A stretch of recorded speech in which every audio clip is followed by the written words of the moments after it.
The Ravens Flock presents The Black Files, an uncensored interview and review podcast for all geek fandom.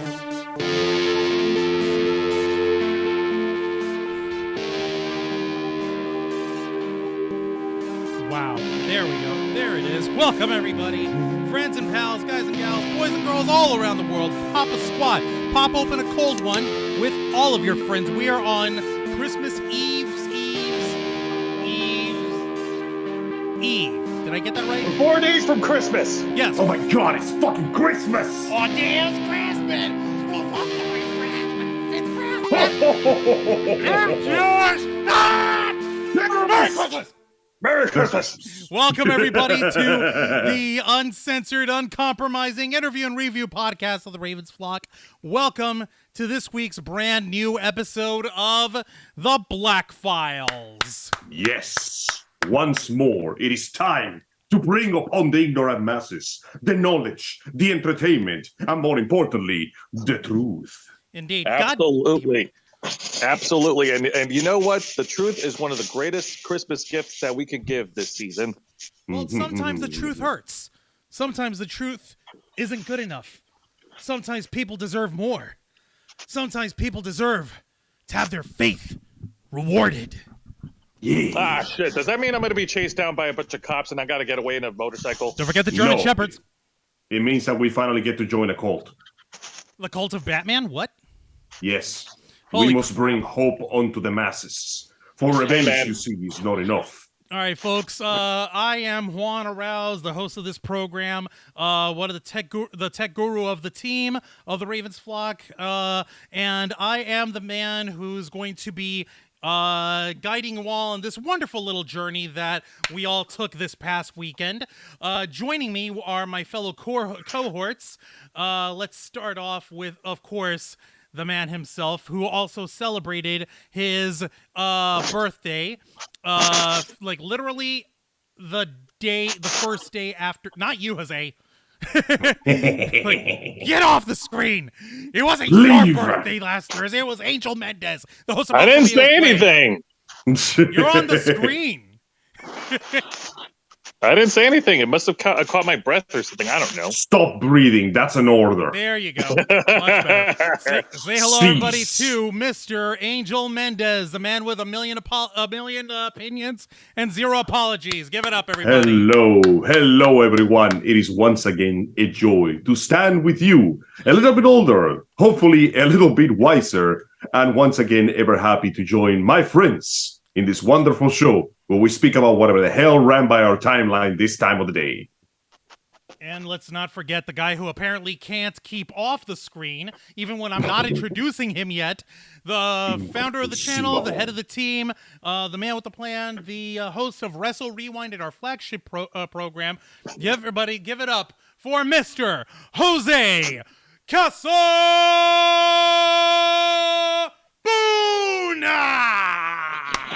Hello, everybody. I am the gift that keeps on giving. The boy. Yeah, He's that boy, some might say. Kind of like an autoimmune disorder. Hey, No, fuck off. that's the gift that keeps taking. Well, I should know. I've got the beatus, and that's technically an autoimmune disorder, so... Well, I don't. Well, I'm so. Damn, bro. Well, look, man. I'm not a miracle worker. Okay, I can't help with that. I can only do so much, he said, as he refused to do anything at all. Anything at all. Well, since they refuse to do anything at all, why don't you go ahead and take care of the homework, Joe? You know what to do. I know what to do. And much like all our other shows on this channel, we are simulcasting on youtube.com/TheRavensFlock and twitch.tv/TheRavensFlock online. Hit the subscribe or the follow button on the bottom right corner of your screen. Hit the notification bell to stay up to date on all of our media content. Leave your questions and comments down below, and we will answer them during the duration that we're live. And if you wish to go above and beyond to support the Ravens Flock, then you can become an inner flocker for $4.99 a month. You will have exclusive access to all the amazing perks that comes with our membership service. Juan, tell them. Well, as Shamanistic Unicorn Tam is showing in the chat, Hello, she's celebrating being an inner flocker for 3 months. Happy holidays, My everyone. goodness. Happy holidays to you too, Tam Tam. We appreciate Thank you you. warming us with your fine presence. Also, for other inner flockers who are in the chat, go ahead and show off those custom emojis we made just for you. You also get access to members first and members only content, a special discount to our merch store, link in the description below, and your suggestions and things that you bring up as part of the show will become part of our dialogue in terms of helping shape the future of this channel. Let me go ahead and say hello to Mr. Geek Me Out, Legend of the Traveling TARDIS, Daisy the Vegas Pisces, and Nikki Bella up in the chat. Thank you all so much for joining us. Daisy was saying, hey, Ravens Flock, looks like I thought I was late, but was actually early, which is rare for me, lol. So I'll be back in 8 minutes to see if the stream has started. Ha. All right, well, we've started. Thank you for joining us. And Legend of the Traveling TARDIS, I believe he was there at Holiday Matsuri. We'll go ahead and get into it proper over here. And I guess we must have missed him. And Tam Tam, holy crap! You're going ahead and dropping us a $3 super sticker. It's the exercise peach dude blowing heart kisses. Mwah. Cute, very cute. Thank you so much. We sincerely appreciate it. That was very nice of you. Quite kind indeed. It seems like Jose's got tech issues. He'll be back in a bit. No worries. I did let him in. Did I not? Give me a minute. Sure being the case. Please bear with us. Yeah, live tech support from the Ravens Flock. Never a dull moment. Yeah. We are now about to become Indian joining for the next 5 minutes. I hit joining on here, so why the hell isn't it working? Because you dared. Apparently I dared. Give me a second. Holy crap. Yeah, no worries. Take your time. Take your time. No, it's not me. It's the computer thingy that's deciding to be a butthole right now. But let's get while I'm getting that straightened out. We're gonna go ahead and get to it. Let's go ahead. Oh, let's see here. Now there's 2 people in the waiting room. Okay, let's try that with Jose. Let's see if he can come in this time. There he is. There he goes. All right, I'm back in. But has our friend returned from his journey? Okay, so let's go ahead and get into this. Joseph, are you okay with the tech I'm issues? fine. Sorry, I had a little bit of issues with my app, but things are working right now. I was trying to keep both this Zoom call open and the YouTube open so that I can monitor the live chat, make sure we don't have any unnecessary comments. I know what you mean, Joe. Thank you for your return, as usual. And Tam, you're right. It's a pear. I keep saying it's a peach. I meant to say it's a pear. I'm sorry. Oh, what the heck? I don't know. Also, Geek Me Out is asking, is Jose the Secret Santa? Bitch, he might be. Maybe. Don't ask. Jose does happen to have a bag full of stuff that he gives out to kids once a year. Don't ask him what we don't know exactly what's in the bag, and we're also too scared to ask. Don't bring up don't bring up what I do outside the channel, Juan. That's not business, that's just pleasure. Gross. Damn it, Juan. You have such a big mouth, you know. Well, we gotta have a big mouth. We're talking Holiday Matsuri, the big-ass, beautiful-ass, ass-in-ass, incredible convention that we had the pleasure of joining. That's right. Celebrating over here.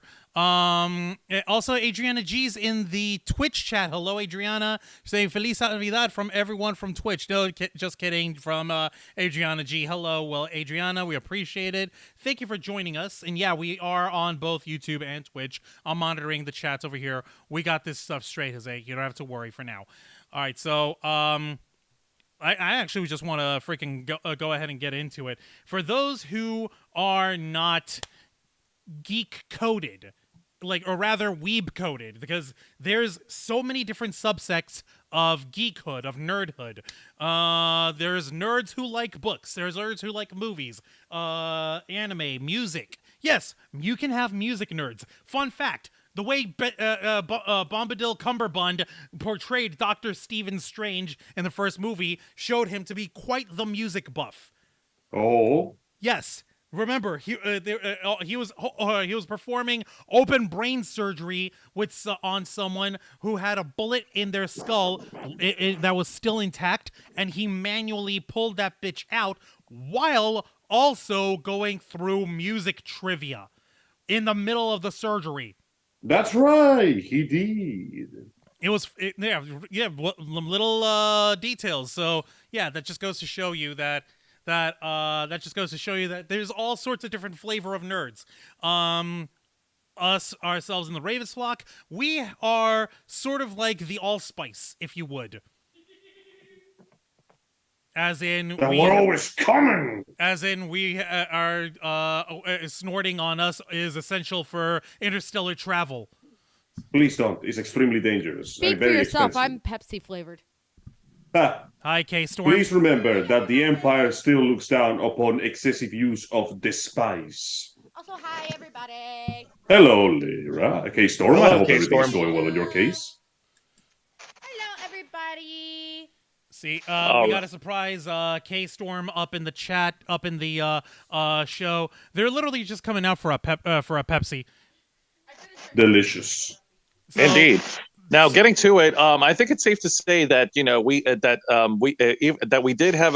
had a wonderful time at Holiday Matsuri. However, there are details that we do need to discuss that is concerning throughout the convention. But Juan will guide us through. So gather around, children, as Juan tells us the tale of the Ravens flock at Holiday Matsuri 2022. Now, I'm going to go ahead and start you all off with, if you guys haven't been following our Holiday Matsuri coverage, what the heck is wrong with you?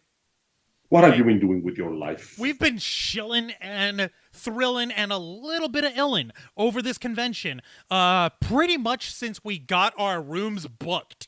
Our only regret is that we didn't do a live stream because oh my goodness, can you try to get anything done with the signal in there?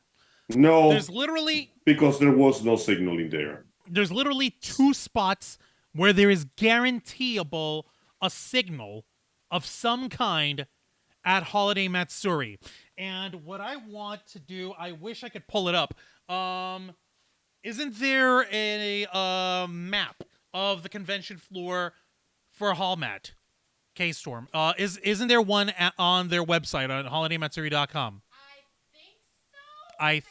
Printed out all the flyers. So what I'm going to do is the first spot is, if you folks remember when on the previous episode of the Black Files where we actually discussed HolMat and how to prepare for it, we gave y'all warnings that the Orlando World Center Marriott, which is the host hotel of the convention, it was insanely large. The place is like a multitude of barns. Yeah, here we are. Enormous. There's a nice handy-dandy map here of the convention floor area. So I'm going to share that map in a moment. Basically, folks, the place is redonkulously big. And there's 2 spots that I can guarantee folks can find some form of signal. While I set this up, where is it? There we go. Okay, so and going from here to open this map. There it is. Okay. And I'm also going to set it up so that folks can see the little cursor. Where is it? Where's my cursor? Here we go. Capture cursor. Thank you. All right. So if you would, if you folks, fine folks would turn your attention towards said map that I'm providing for you. This is the actual convention area of the Orlando World Center Marriott. What I'm pointing at down here is the entryway where we have a boatload of like seats and like staircases, right?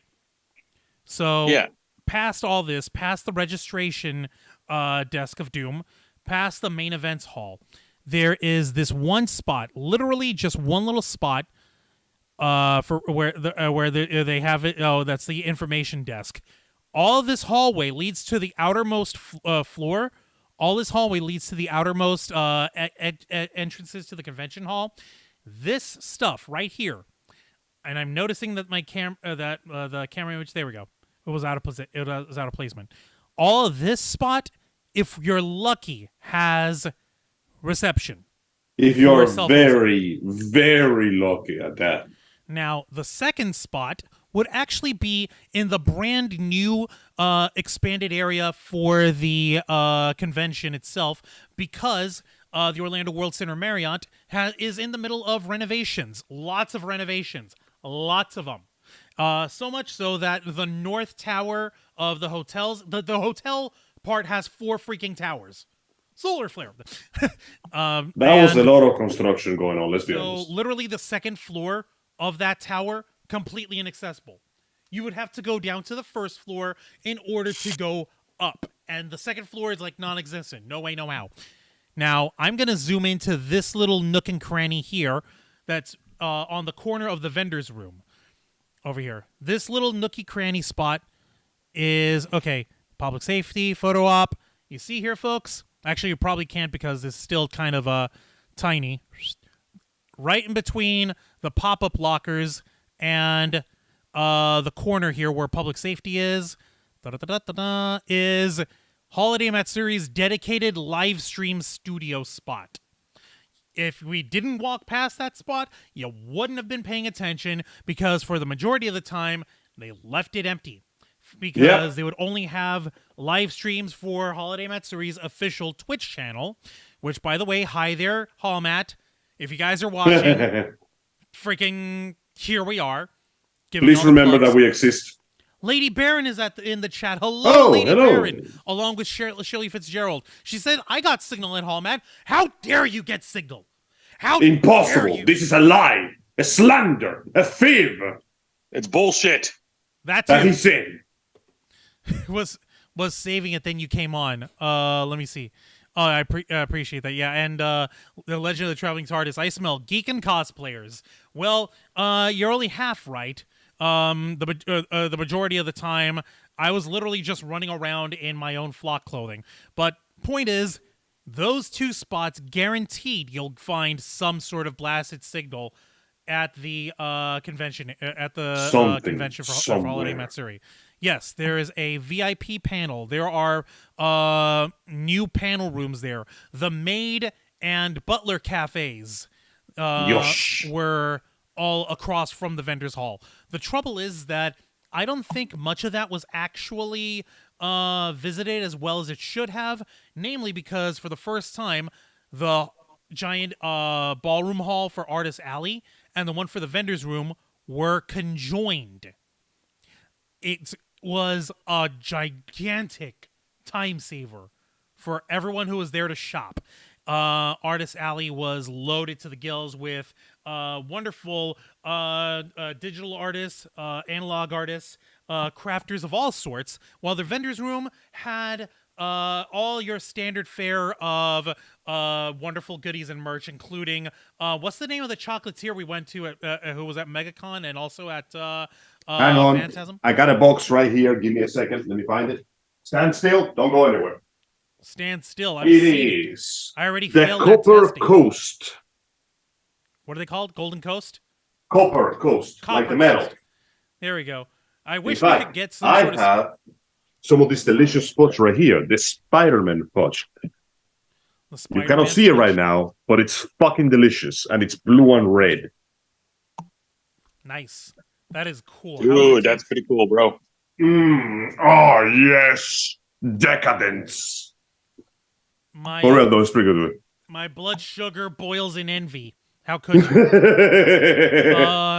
Traveling TARDIS is saying Verizon at HolMat worked kinda. No one and Lady Baron said that she has Verizon. Well, that explains how you guys were able to get a signal. How dare you? That explains a lot. Worked, but only like Facebook, Instagram, or Twitter, YouTube, and other Wi-Fi munchers didn't do so well. But that's something that definitely needs to be addressed by the hotel itself.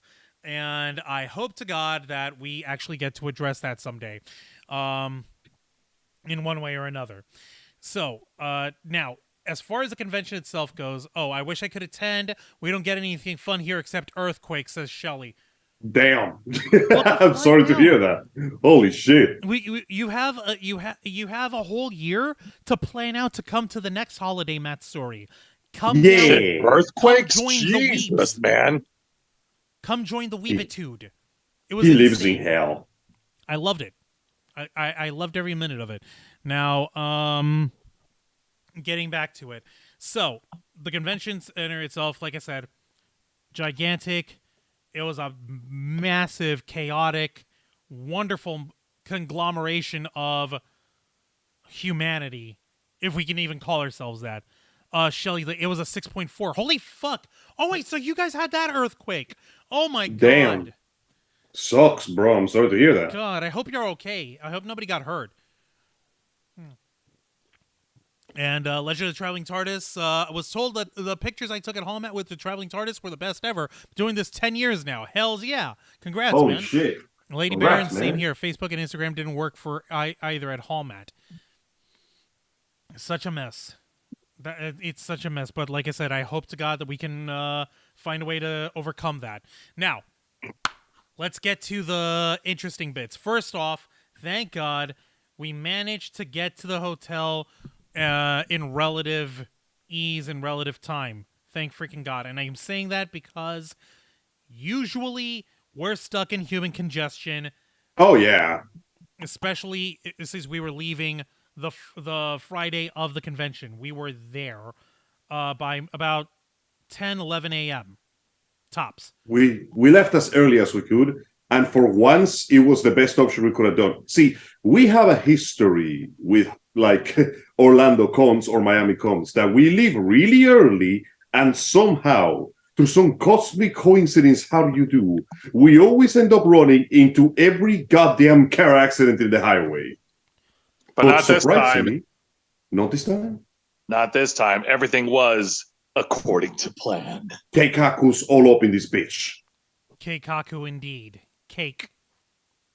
Delicious. I want cake. There we go. That's the moral of this story is give me cake or give me death. Oh, crap. No, don't actually give me death. Anyhow, so getting on this. So we got to the hotels. Jose and Angel had their own separate room, while myself and K-Storm, along with our kid, had a room of our own. We had to have it this way, namely for two reasons. Number one, Angel snores like a motherfucker, and I cannot sleep without it. I literally can't. I'm sorry you had to suffer through that, Joe. The roar of the spark. And of course, Hey, I wasn't Michael the only one that suffered. was with us If as it's well. any consolation, Joe also snores like a chimney going off because of his expiration date has gone out. Yeah, he's right. You're right, though. But go on. And the second reason being, well, Jose was looking to be a good Samaritan and help out fellow cosplayers and fellow nerd friends who also needed a room, or at the very least needed a floor to sleep on.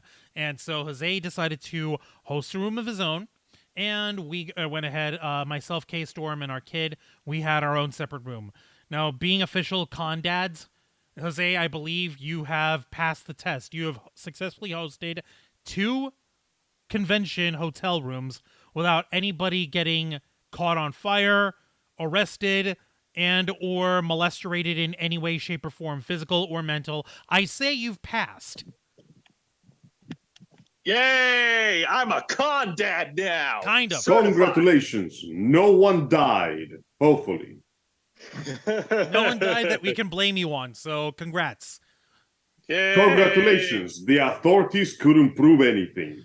Oh, we'll get to the authorities later because that's a freaking problem worth a damn. Ah, shit. Now, I'm not gonna lie, it was pricey. Okay? Yeah. Because Legend of Traveling TARDIS was asking how much was a room. In total, what is it? I'm gonna let y'all know right now. I'm not saying this crap in order to like gin up drama or none of this mess, but it's literally pricey as hell to have 2 nights at the Orlando World Center Marriott. For the 2 nights booked, we were looking at $500. Yeah. I wonder if they jack up the prices on purpose because they know they're going to get more traffic. Oh, no. On the contrary, they jack down the prices on purpose because they know they'll get you with other stuff, like restaurants, like shopping, like other amenities that the hotel offers. That's how they get you. If they can bring down the price on one end and let you spend the shit out of yourself on the other end, they end up breaking even, or even sometimes making more than if they had just kept the hotel room prices at the standard rate. That's a little True. industry. That's a little hospitality secret that they don't want you to know. Oh, fuckers. nice. That's I how almost amenities and that's how respect how hospitality stuff combining it works. is. Next time, if That's I right. can stay, I'll help split costs. Well, we'll thanks, keep that in fam. mind, TARDIS. We appreciate the generosity in this case. And All right, Shelly Juan, continue with Fitzgerald, the like story. mini bars. Yeah, no kidding. Those what do you call it? The Vita Life water bottles, like $8 for those? Hell, fucking no. And they leave 2 of them in your room. No, thank you. Look that. Yeah, I've seen those. I don't want it. I choose life. $5, no, $8 bottles of water. All right, Shelly. $8 There were 8. dollarinos. Hope to meet you guys up there sometime in Fort Lauderdale. Well, anything can happen. Like, Tam, if you come down in January when Steph the Alternate flies in from the UK for 10 days, we're going to make our every effort to meet up with her and the rest of the Popcorn Planet family then. If you can make your way to Tampa and or Orlando, depending on where they actually decide to actually have the meeting, I'm pretty sure it's going to be Tampa. Come on up then, or come on down then, and you will get to meet both Andy and Steph and the 3 of us, the 3 a-holes, the 3 amigos, the 3 kings, Run DMC of the con world. Yeah. It happened, Angel. It happened. Juan said Finally. we're the 3 kings. I started it, and yeah, Juan the Run went on DMC, with the it. king of rock. Who? I mean, my hobby, my job, and when I no, always no, no, knew no. he would never be able to resist.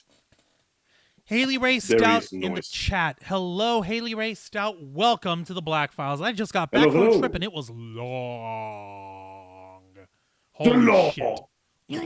Anyway, so yeah, definitely assume if you're just staying for the 2 nights of the convention, as in like Friday night, Saturday night, checking out Sunday morning, assume $500 for that for the Orlando World Center Marriott, and so keep that in your budget. Budget accordingly, for the love of crap. All right, so yeah, it was a pretty penny. The good news is that this year the Orlando World Center Marriott restricted guest parking to hotel guests only, meaning Thank fuck. if you have a room, you have a spot. That's it. No outside parking except for the other like parking lots that they had all around the complex of it for all the rest of the plebs, for all the rest of the little people who decide to grace us with their presence. The freaking persons. Are we really gonna get back to the hoity-toity Yes. shit of the Monopoly Nintendo Switch stuff, Angel? What makes you think we ever left? God damn. My brother in Christ. Oh, What damn makes you it. think we ever stop? I think you guys lost that privilege because I beat Angel. By $4. $3. $3. Yeah. See, No I matter. gave you an extra I'm dollar. still because I- rich. Oh, God. Point You're is, welcome, persons. We certainly ain't rich, but let's let Juan we'll continue get the to that story. in a Juan, bit, Joe, go on. because that's more y'all's part of the adventure. Yeah. Go on, Juan. Continue. Now, let's see. Friday itself, once we got ourselves settled in, and I have to say this right now, convention food is pricey as fuck. I don't say this lightly. I don't say this just to be hyperbolic and exaggerative, even though I pretty much taken my physical cues off of Lewis Black, which is why I'm so goddamn physical and expressive when I'm fucking angry. But that's not the point. The point is, I'm not exaggerating when I say this shit's pricey. Yeah, Okay. they're like, A single get ready slice to of spend pepperoni it on pizza. or bring your own snacks, because even the restaurants are more expensive than usual. And they're already meant to be expensive as it is. Like I said, loss leaders, that's what they do. The bars, the restaurants, the souvenir shop, all that stuff, those little bits. All of that is pocketed by the hotel. All of that is pocketed in by the property management of the hotel resort. So if they don't get you one way, they'll get you another. So the one way that we didn't get got, and I'm in hindsight, I have to wholeheartedly and full-throatedly apologize to K-Storm for the day before HolMat. She went and made a Costco run and picked up a whole heckin' mess of freaking snack foods, dinner foods, and we packed our rice cooker Smart thinking. to eat at in our hotel room. Sorry, Jose, if you and Angel and Michael were rooming with us instead of hosting a room, you would have had some of what we had over here. It was a sacrifice that we had to make. I'm joking. I'm fucking around. Hey, we're going to get to our part in a bit, Juancho. Don't worry. I'm not actually shaming you guys on it. I'm saying, like, I have to apologize to K-Storm because when she came home with all of the food, you have to understand, gigantic boxes from Costco. Yeah, and Big Costco price is many tag. things, but it's usually not cheap. Sticker shock is a thing, and I was losing my shit right as we were trying to wrap up, right as we were trying to get ourselves ready for the last blows of the getting ready for the convention. So, much to my chagrin, I have to apologize to K-Storm, honey. You were right to buy that much food because it turned out we needed all of it because our kid has, I've been saying this, has the metabolism of like 80 grown men and one pissed off teenage girl combined. It's insane. Yeah. I'm surprised they haven't eaten us out of house and home yet. Oh God, I better not give them any funny ideas. No, I was gonna say, don't give them ideas, Juan. Oh, here's a distraction. $5 super chat from Legend of the Traveling TARDIS, and it's a little advertisement for their channel. Starting Christmas Eve until midnight after Christmas, Legend of the Traveling TARDIS will run Christmas music video run all day. You can run video in the background at parties or relax and watch. Yay, that is awesome. Thank you for that. Thank you kindly for bringing some holiday cheer to these ever so difficult procedures. Indeed. I'm happy to shill you, buddy. Thank you so much for that. Now, that being said, we literally packed like 2 nights worth of dinners, like big Zatarain boxes of like rice and beans, like roast beef, pulled pork kind of thing. Threw it up, cooked it up in the hotel room. Even packed a little travel bottle of like dish soap and a fresh sponge. That way, when we were done eating out of the little paper bowls and all that jazz, tossed it out. Cleaned out the rice pot. That way, we didn't have anything stuck on it. Done. Easy. Right? Ansa is observant. So, the big event from Friday night, or rather Friday evening, definitely had to be the benefit ball, which was so much fun. It was so sweet. And I know that we have our own mixed stories on how we all did at the benefit ball. Joseph, how about we start with you? After all, you are the leader of the Ravens flock. You have tons of different little stories that you've got to tell. And I do mean gotta tell. Come on. All right. I'll get to it. So, yes, this was planned ahead of time. I actually did go to the benefit ball, but I didn't go alone. I actually had a date with me. I'm not gonna name drop her because I'm pretty sure that would be inappropriate. Yeah, privacy is important. That would be inappropriate. But yes, I had a wonderful time. I dressed pretty damn well myself. I dress as I always do when I go to conventions, as a paragon of men's alternative gothic fashion. My mask was looking fly with a long coat and a cravat.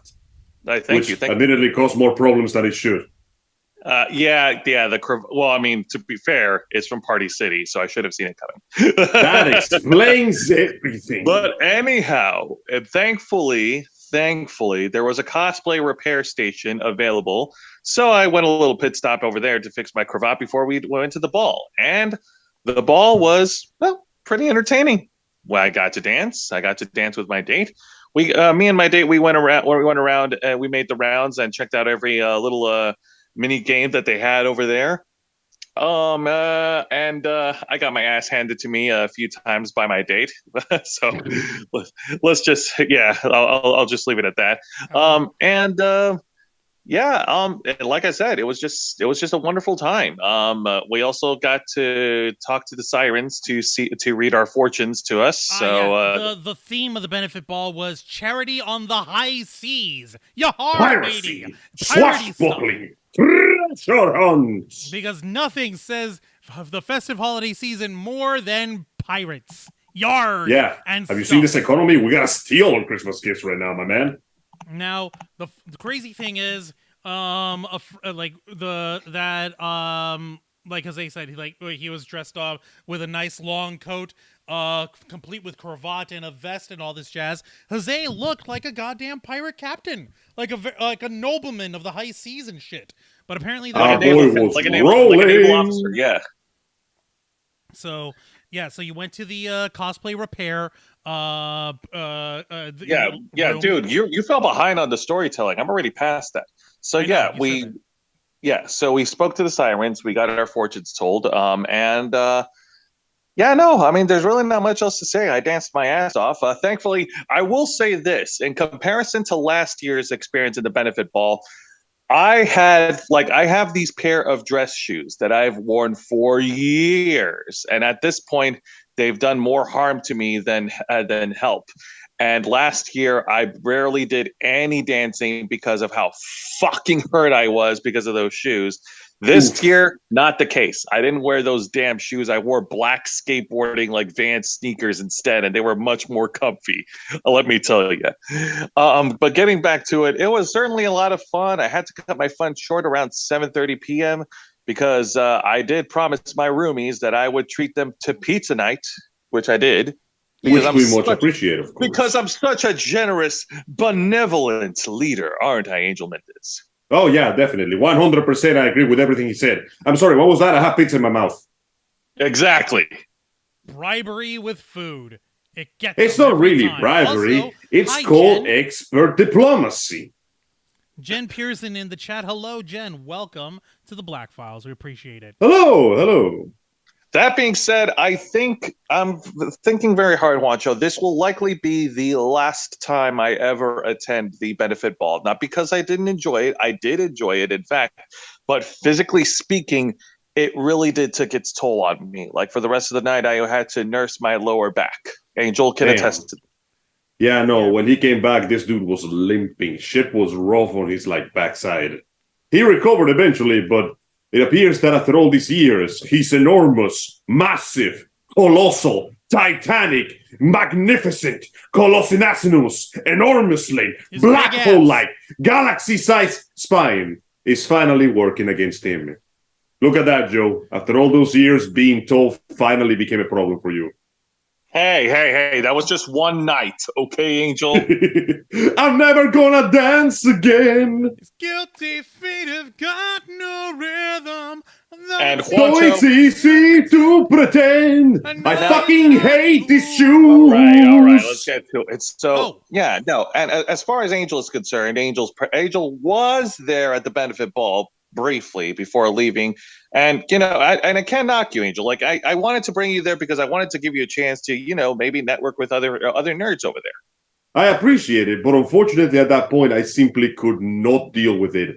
I was, quite frankly, exhausted. The constant driving plus the constant walking that I did left me so worn out that I decided, you know what, this looks good, but I'm just gonna lay back down and just relax for a little bit. Holy shit! Two things. First off, Unicorn Tam, you sent $10 to our tip jar. Holy shit! Thank you kindly, Miss Tam. We appreciate it. Well, thank you. We so appreciate it.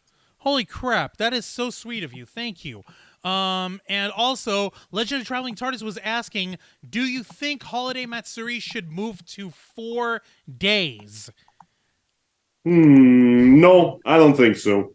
Honestly, by day 3, I was already absolutely done with everything. Not only did I see everything I wanted to see, I was genuinely just exhausted. Combine that with the increase of prices, I frankly would not recommend that it goes higher than 3 days. Hell, already 3 days feels like pushing it a little bit. Well, you could get everything done in 3 days. In 3 days, you can do your photo shoots, watch the shows you want to watch, get what you need for the dealer's room, eat, sleep, and all that stuff. You can accomplish it all in 3 days. I feel like, and I say this generally speaking, I think a 4th day for a convention weekend is unnecessary. Yeah, that's just excessive at that point, methinks. Yeah, I'm afraid you're right. I'm gonna have to agree with the boys here. 3 days is more than plenty when it comes to everything you can do at HolMat, at Holiday Matsuri. Also, Daisy's back in the chat. She's like, hey, guys, just dropping in to say a quick hello and stick around for a little bit before I start packing for my California flight. Hot damn. Oh. Hey, Yo, California. Shelly. Nice. Oh, my God, Shelly, you just dropped a $9.99 super sticker. Thank Goodness, thank you so much. Okay, Thank you so much, Shelly. We appreciate it. It's the dancing corgi doing the Japanese fan dance. Thank you. Yes. I'm a fan of all things involving corgi, so thank you so much. I appreciate it. Bro, I fucking love corgis so Easy. much. Corgis are the shit. I wish you a safe trip, They have safe fluffy travels, butts. and I hope that you have a good time with you headed to California. Really, nothing but love to you there, Daisy. Thank you for that. And yeah, for real, Shelly, thank you so much. Everybody's setting really good examples here tonight. Now, so Angel, it was cool, but you were already pooped. It wasn't your bag. Rather than setting up for a 4th day of Holiday Matsuri, like a 4th day for the convention, do you think perhaps we ought to consider getting ourselves there and booking for the night before? That way we can go into the convention the 1st day of the con fresh. Do you think that's worth it? If we're smart enough, I know what you're getting at, Juan. If we're smart enough and if we saved up enough money, then I would say yes, it would definitely cut down on the time it'll take for us to get over there, so we don't have to scramble and hurry on and enjoy the 1st day of the convention weekend. Yeah, honestly, I could see that as a better idea.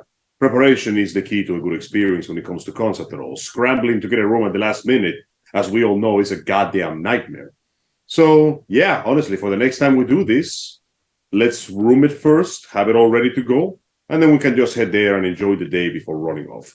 The important thing is always to get Saturday, because Saturday is the day where everybody shows off their stuff.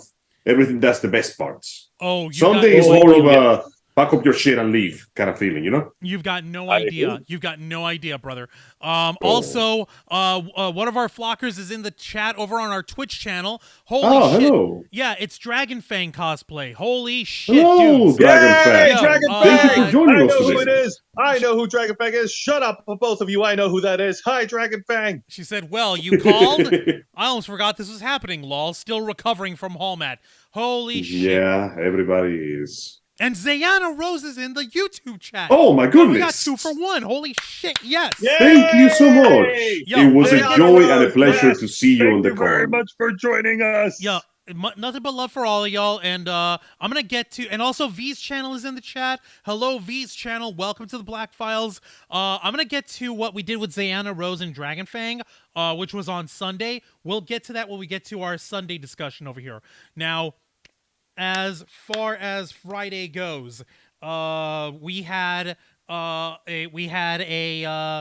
bit of a ride and a bit of a nuttiness going on, but basically on my end, as far as after the benefit ball is concerned, we had like myself and K-Storm, we had a good time, especially K-Storm, considering that she had officially returned to cosplaying properly at the benefit ball. She dressed as That's Sarah right. Sanderson, Sarah Jessica Parker's character from Hocus Pocus, and she had the courage to try to step up for the cosplay contest that they were having before literally an international panel of cosplay judges that were all there for the benefit ball, which, if I'm looking at this correctly, was there to help raise money for the charity called Give Kids the World. For the kids. It's for the kids, just like Wu-Tang Clan. For the Give kids. kids the world. Yes, that's right. So, like seriously, K-Storm looked phenomenal Yosh. as Sarah Sanderson. I don't know if they would be okay with me sharing the photo of her that I have, but She should I'll be. say this much, It was a folks. fantastic picture. She deserves it. Oh yeah, absolutely. I'll say this much, folks. With the coverage of the convention, including the coverage of the benefit ball, you will get to watch exactly how good K-Storm looks as Sarah Sanderson, and you're gonna like it. Oh lordy, you guys are gonna love it. I promise you that. Now let's see over here. Let's see. Sunday was Gremlin Comfy Day for Zayana Rose. Holy shit. Yeah. Yeah, that's right. That pretty much is like that. If you're booking yourself to be there the day before the convention and leave the day after, rather than arrive the day of and leave the last day of the con, then yeah, going gremlin mode or going comfortable on the last day of the con is usually the smartest way to go. Now, having said that, we got to see plenty of our friends, including a friend of the flock and one of my favorite brunettes on the planet, Lala Lori, also goes by Lollygag, who was setting up her booth at the Artist Alley. Y'all don't forget to hit that awesome like button. Yes, thank you, Jen. Thank you for reminding people. Let's get these likes up. Let's get everyone on the Twitch chat to show some love over there as well. You know, going back to the earlier point, Juancho, yes, I do think that now that I think about it, I think that us booking a hotel stay for like Thursday night, Friday night, and Saturday night for 3 nights for convention weekend would be a smart idea, because I told this to Angel. I did want it to like, and I regret not seeing it because I did want to see, like, I think they had this contest. I think it's called like the K-pop dance contest. Or the K-pop. Yeah. We passed by that one a couple of times, so we were busy with everything else. Exactly. Yeah, because I've seen their K-pop contests in the past, and I've been huge fans of like a couple of dance groups that competed. But then I wanted to see what was new this year, but I didn't get a chance to because, well, we were fucking car lagged. We were lagged for the trip. You were dead, man. Celestial Dragon, aka Dragon Fang cosplay, on the Twitch chat, she's like, easy on, easy off cosplays. Boom. Yeah. Super sweet, super simple, to the point. God dang it. Yeah, and again, we'll get to what we did with them when we get to our Sunday on there. So, let's see. Of course, Friday night, the lobby bar went off. Everyone went banana balls. Because, of course, we do. We are geeks and we know how to freak. So much so that the hotel helped offer up specific geek-themed cocktails. One specifically was set up as a fundraiser from Holiday Matsuri, which was called the Green Ranger. And this cocktail, as you can imagine, was inspired in memoriam of the fallen Jason David Frank, and proceeds of purchasing of that booze would go towards suicide prevention and awareness charity that the hotel and the convention were working with. So, good stuff. Very good stuff. Now, or the Rangers. Not just any Rangers, the Ranger, the or legendary the Green Ranger. God dang it! I just feel terrible, but I don't feel terrible about having picked up a Green Ranger of my own. Yeah, for the first time in over a year, I got to drink, and I drank like a motherfucker. And I learned something that I never thought that I had a hypothesis about in the back of my head, but I never really went to Pound Town on booze to try to test it until this past weekend. Guys, what did you learn? I can't get drunk. Oh, yeah, that's right. It would seem that as a side effect of Juan's medication and very carefully dosed drug intake, our beloved tech freak over here has become, at least for the time being, immune to the effects of libation. Lord Dionysus has no grip upon his soul anymore. Like, holy shit, Juancho. Damn, man. So that means you can chug back as many booze as you want and you won't get not even tipsy. He's fucking invincible. That's the crazy thing. Bullshit. I know, it is bullshit, and I don't understand. Oh, Zayanna hopped over to the Twitch chat instead of the YouTube chat now. now both Zayanna and Dragonfang are on the Twitch chat. Go figure. I didn't have enough to drink during the con. but the ethot juice was wonderful. Okay. The what now? Okay. The Zayanna ethot Rose, juice. along with Dragon Fang and another friend of ours, who is a non-visible nerd. She goes by Pumpkin Power Cosplay. They were all sharing a room together, and they had their own homemade homebrew cocktail of booze that they call the Ethot.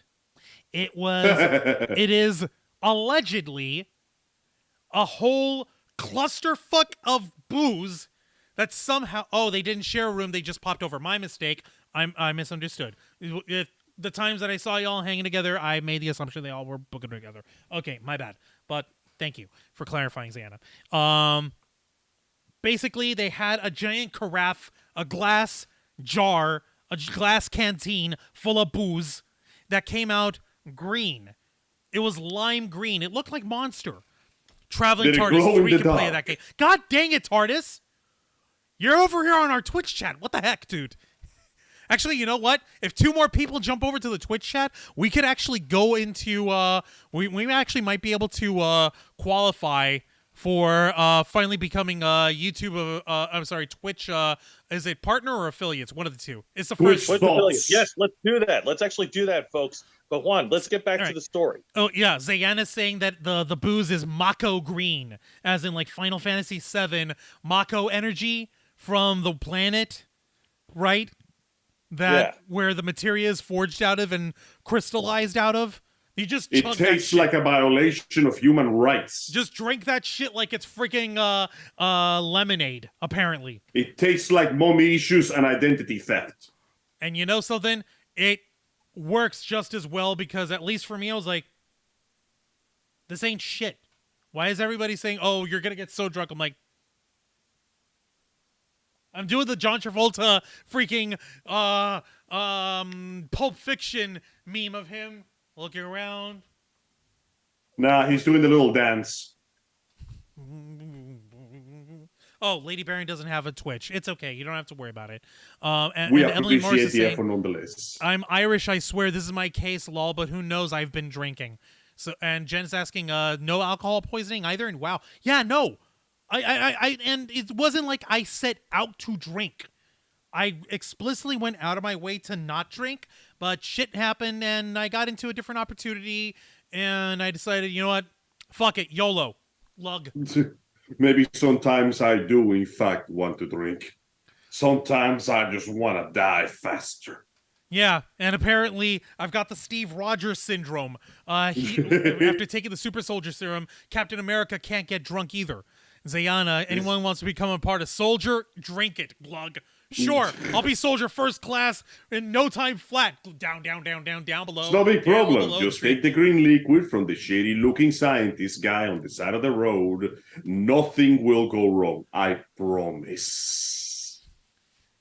Hail Genova. Anyway, so folks got tipsy in the lobby bar, in the halls, in the elevator, in the little passageway on the in front of the pantry of the Orlando World Center Marriott, which is their in-house cafeteria. So a typical Friday night at HolMat. Yeah, exactly. Basically. Now, I'd be sharing pictures and I'd be sharing the stuff. The trouble is, I had them on the memory card, and I have the memory card elsewhere. I would show the stuff. Would you guys be okay? Joseph, you run the channel. Would you guys be okay with me running for a few moments to grab said memory cards and see if I can pull up some of the photos? Help yourself. Sure. Why not? Just don't take too long. It's already 11 o'clock. I'm surprised that we're still talking about Friday. We're about to move into talking about Saturday. So I'm going to run for 2 seconds. I'll be back in a flush. All right, fine. While Juan's doing that, I guess, Angel, you and I, we could fill in our bits for Friday night. So after the dance, there's really not much we did. All we did was just eat some pizza. We walked around a little bit more, ran into some nerds that we saw over there. And as far as me and Juan are concerned, me and Angel are concerned, we pretty much called it a night. Like I said, yes. my lower back was hurting like horrible hell. Local man in too much pain to consider living. Yeah, definitely. Can't say I blame you. But ultimately, though, it was pretty fun the side we were into. I took the chance to take little brother to the con itself because this is the first time that he's ever been to HolMat. He had a fantastic time, enjoyed himself greatly, and he was a little surprised when I showed him the difference between the leader's room and the dealer's room. You know where the shit's real good. Yeah, boy. Well, yeah, no, he enjoyed himself greatly, though he got lost a couple of times trying to find the food trucks. Fair enough. Oh my God, there's so many food trucks over there. But that being said, but getting back to it, so on the next day, the following day for Saturday, this is the me and Angel portion of the story, I guess. Yeah, after we ate some overpriced breakfast at the pantry. Oh, Jesus. Although to their credit, they do make a really damn good breakfast burrito. It was. I'm not gonna lie. Yeah. Now, that being said, after eating breakfast, we then perused around the con floor a little bit more. We saw some more familiar faces over there, and I'm very happy for that. Then afterwards, Angel. I took Angel to the very first his very first panel of the terrible fan fiction reading.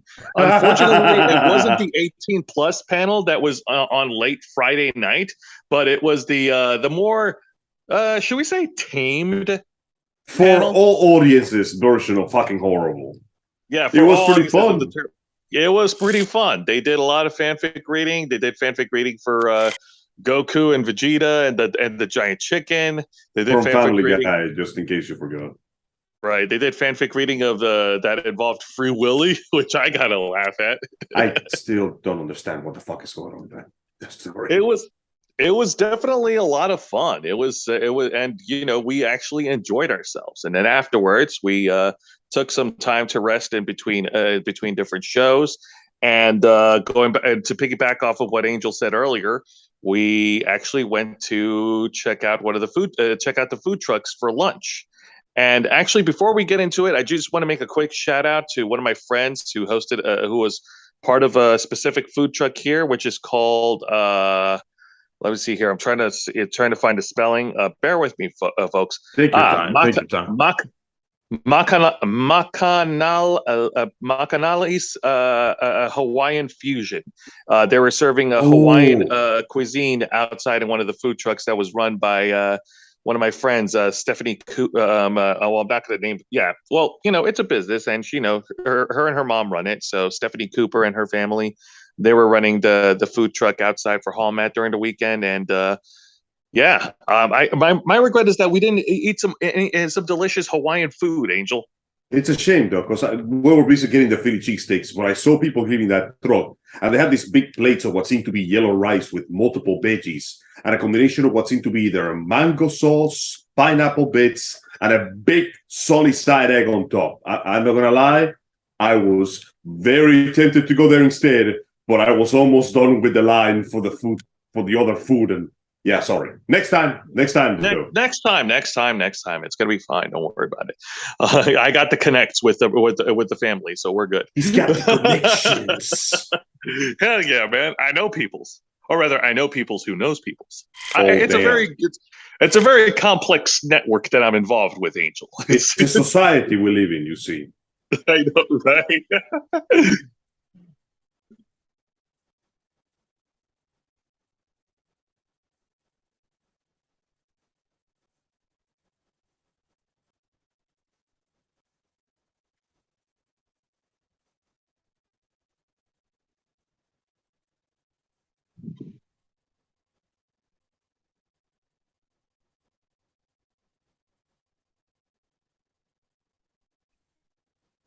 Okay, I'm back. All right, sorry about that. Thank you for that, TARDIS and Zayana, for catching that. Angel got fudge, all the fudge. Let me see here. Thank you for catching that, guys. I was about to ramble on without realizing that I kept my microphone off. Emily was saying like, "Oh, Jose, you just take some ibuprofen, you'll be fine." Jose loads up on ibuprofen like nobody's business. I have ibuprofen. I had ibuprofen and Tylenol, and I also have a massager. We're basically breathing over-the-counter medication right now. It's true. Like at this point, Jose and Angel are basically walking petri dishes of what do you call it? Of medication galore. So They're going to develop a new type of drug in my stomach, specifically because of this shit. yeah, it's true. Yes. I'm sorry, guys. That's kind of how we're gonna have to finance this channel. It's the only way we'll be able to survive. Unless, of course, folks Right. become inner flockers, which I'll get to. What inner flockers are gonna get to see on the YouTube stream in a bit. Jose, you know. Yes, I know. But let's get back to Okay, now. yeah, but let's get back to it. So I just got through talking. We just got through talking to our audience about.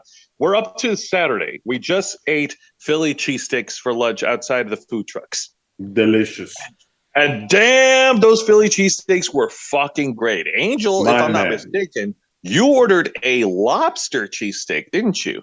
That's right. They had this special They had a combination of lobster Philly cheesesteak, cheese you freaking cuts decadent bastards. with a vast amount of love. Surprisingly, it was not any more expensive than the other cheesesteaks.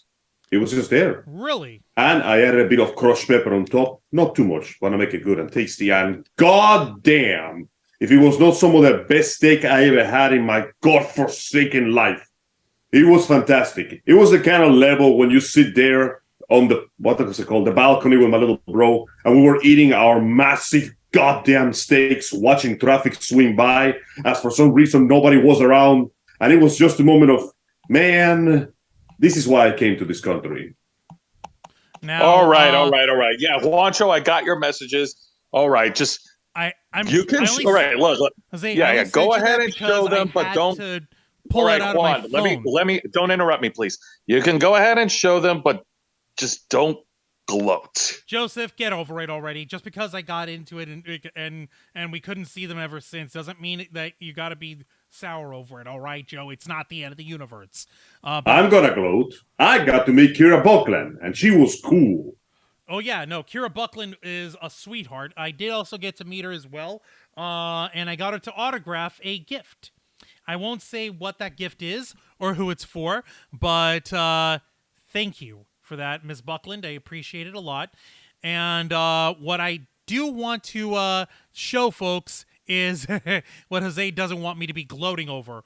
And Eat my suffice to ass, say, Juan. I'll mute my mic. it's literally just Jose's just like, I'm over it. I'm done. Like, what the fuck, man? How dare he? It was Society. It was literally pure dumb luck, okay? And I say this because that's exactly what it was. It was pure dumb fucking luck. So I'm actually trying to see it over here. Is there a different way to open this? I think there may be, but I'm trying to find out. Give me a moment, folks. Now, if anyone saw our Instagram, which is instagram.com/theravensflock online, I ran into someone in the hallways on Saturday. Not just any someone, but one could say that this person is like one of the biggest fucking cosplayers on the planet, who has also been a cosplay model and a voice actress as well. I got to meet Jessica fucking Negri.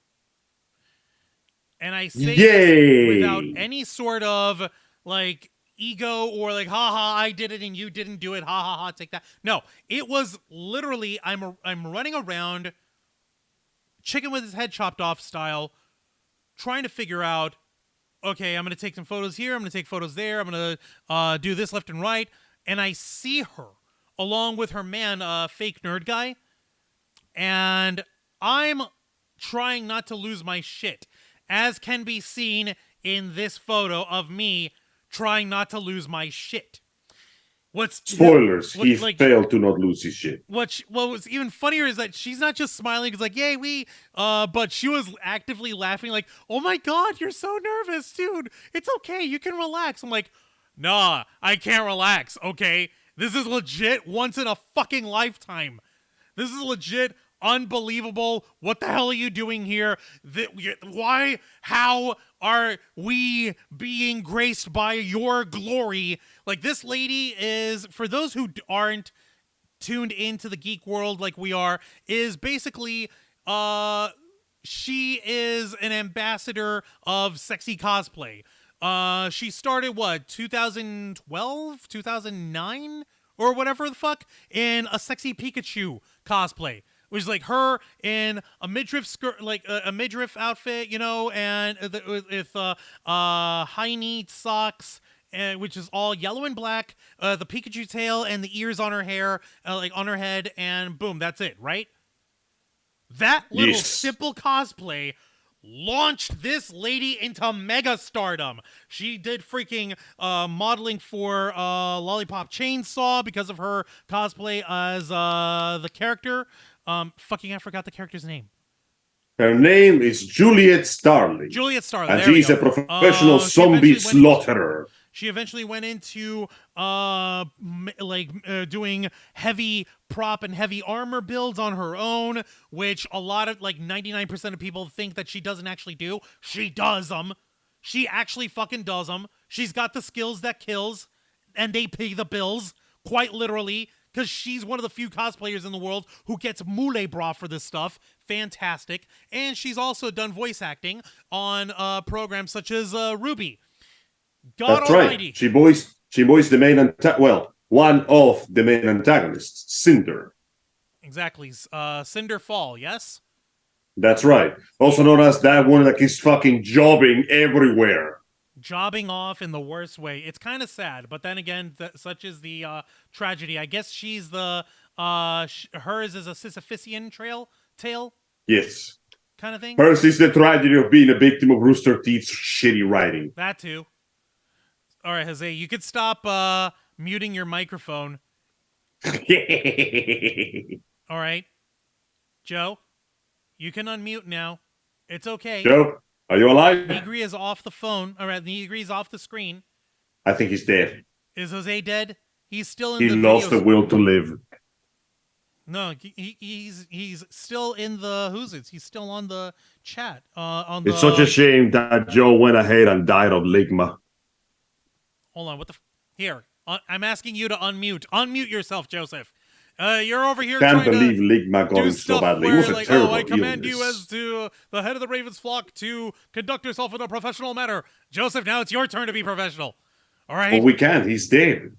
Oh, Dragonfang and Zayanna, they were talking about hay burners. There's like the grilled cheese from hay burners, and the cheesesteaks are the best. Holy shit. I haven't had a decent grilled cheese in so long. I gotta get back to the Circus Park Mall, man. So getting back to the subject on the Saturday of HolMat, where after the night before, Jose, I met one of your favorite wrestlers, Leva Bates, who was in the lobby bar chatting it up. Watcho, we all met Leva Bates at MegaCon. Yeah, but I got to meet her the same way I got to meet Jessica Negri, by accident and on my own for fun. I did the same thing, but also I didn't, so that means I win. My ass, I'm muting again. Welcome to the Salt Files. Somehow I win. I've solved rivalries. Welcome back to the Salt Files. Where it's your Black boy. Salt. Oh, that's actually kind of tasty now that I'm thinking about it. We've heard of Black Salt. Yeah, Negri apparently was here for 2 days. She was here Saturday and Watcho, Sunday. You say sibling rivalries like it's a thing, but it's not a thing because between you and me, I always win, and you're always the one that pauses and quits. Damn. Only when it comes to video games. All right. People be talking some shit. Okay, people, looks like normally we discuss serious things, but this was supposed to be a happy episode. But unfortunately, the happiness is now gone. It's the salty days. Yep, I guess we're the Salt Files tonight, I guess. The Salt Files! Sodium chloride galore. All right, let me get over. All right, bullshit. Everyone shut up. Let me get over my ego for a second and say, Juan, not gonna lie, that was pretty fucking lucky that you got to meet Negri and Leva Bates. And I'm going to leave it at that. Zayanna and Dragonfang are like, children, please behave. Like, no. I want to throw shit at the wall and jump on my bed. You can't tell me what to do, Mom. You're not my real dads. I don't have a real dad. My real dad's dead. Take that. Ha! Wait a minute. How is that a good thing? All right, so getting back onto it, we did. Me and Angel and his brother, we actually did catch one of the performances. Yeah, Michael, we actually did catch one of the performances at 5 p.m. on Saturday performed by a 4-person string ensemble group. I believe you guys can help me out here. I think they're called Somnus. What's up? Somnus. That's the name. Somnus? No, Somnus. It's like a pun on the Latin word for sleep. Somnus. Okay, yeah, I guess. Yeah, Somnus. I wish I had the program guide. I wish I kept it with me. But getting back to it, it was beautiful. It started off first with this 2-person band, one of them on guitar, the other one on sax. I forgot what they're called, but they were playing some really awesome tunes from different animes, different video games. They were playing a tune from which Sonic game was it, Angel? It was, in fact, the one from, well, it was Break from the City, actually, just straight up Escape from the City. The classic Sonic tune from Sonic Adventure 2, the popular one. Yeah, I remember that. And one of the other tunes that they played was the opening theme of Cowboy Bebop, which was their final act. Oh, yeah, baby, dude. tank! The guy on the sax went crazy. You could tell he was waiting for that, because the moment when he got that tune, you got that look on his face like, oh yeah, this is my time.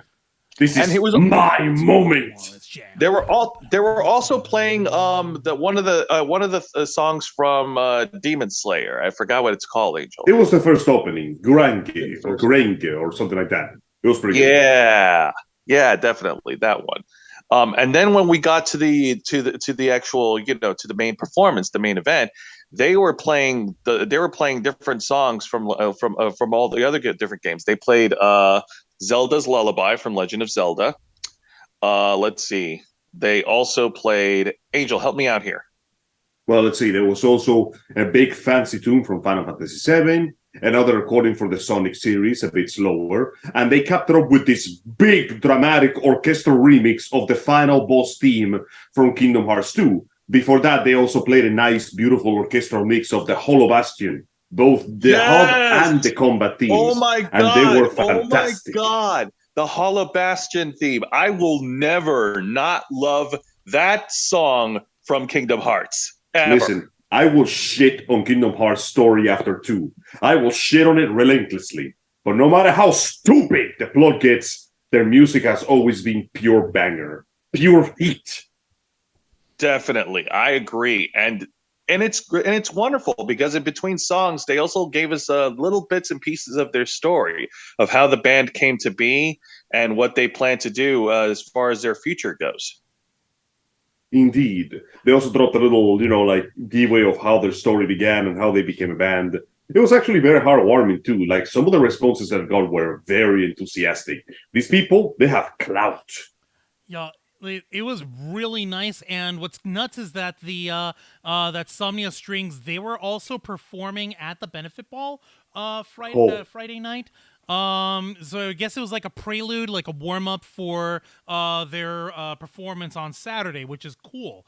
It's really neat. And also another set of friends of the flock, Crazy Random Happenstance, were also performing sort of like a story of what it means to be a pirate joining the geek world. And they have performance art with where they would do like stage dancing or choreography with some ballet work, stage fighting, and just like telling a story through movement, all while having awesome music playing in the background. So yeah, like Somnia Strings, those guys are the real motherfucking deal.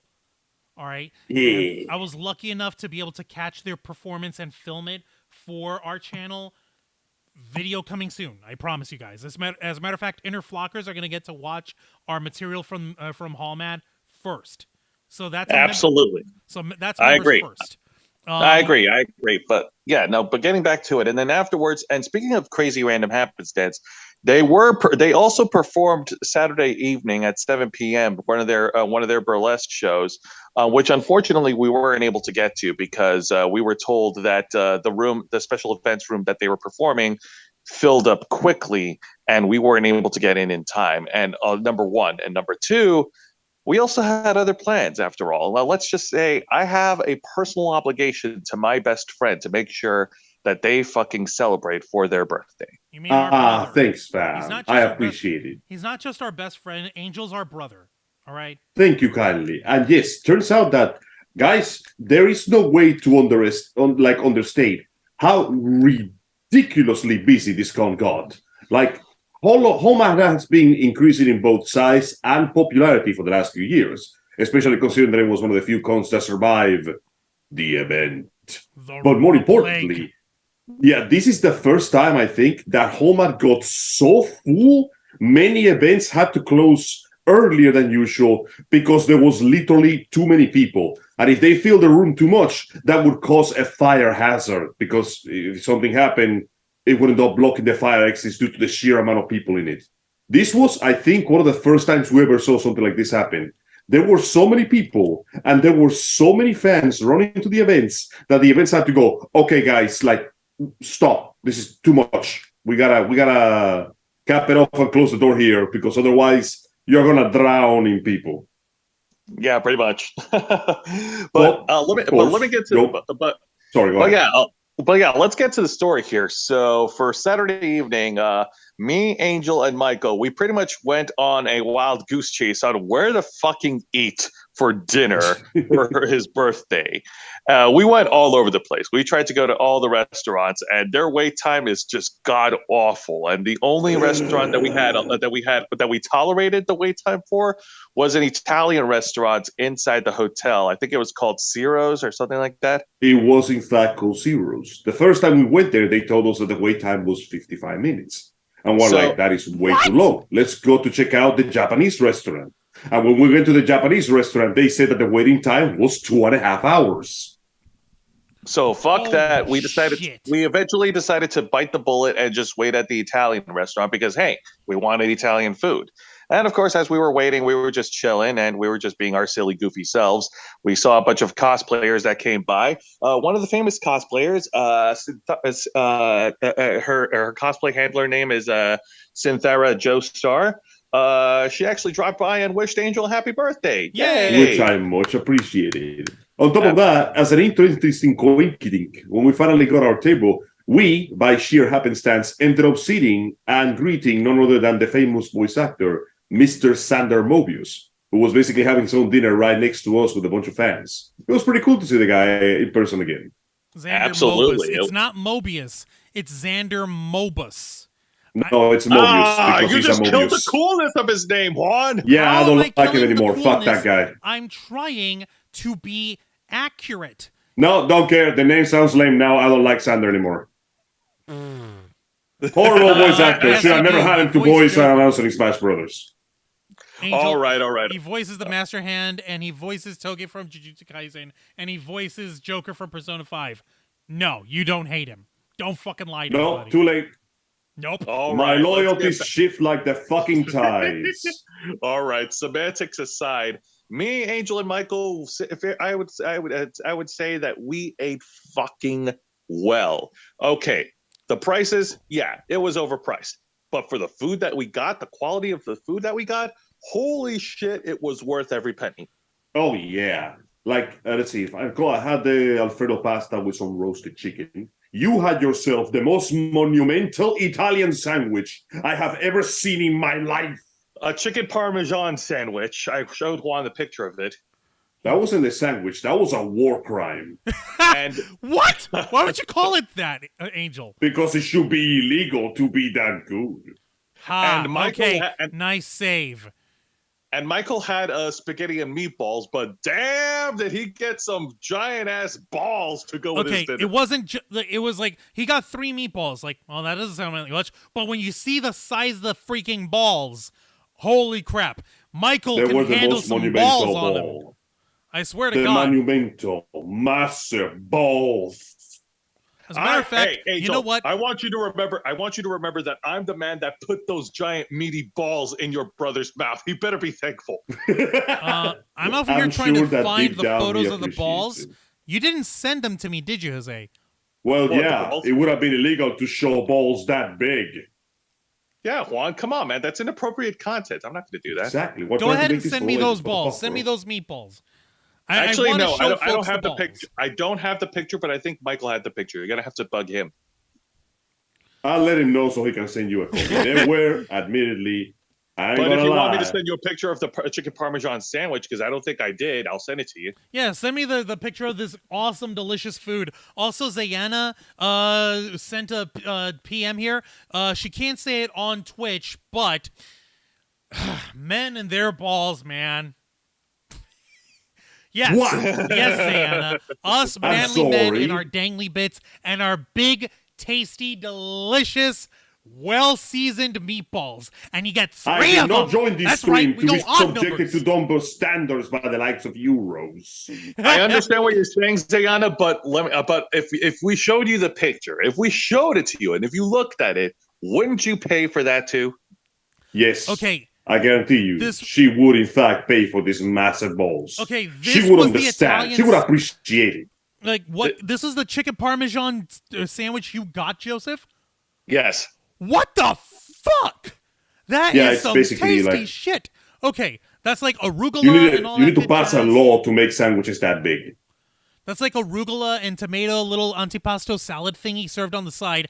You got spinach, tomato, mozzarella, Parmesan breaded chicken and melted cheese, all with what I'm assuming is, what is that? Like an aioli coating the buns?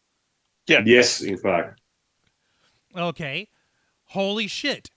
All right, Jose. Pretty good, eh? Gotta say, Yeah. that's impressive. That Almost is as impressive. tasty. I also got to say hi to Yaya Han in passing.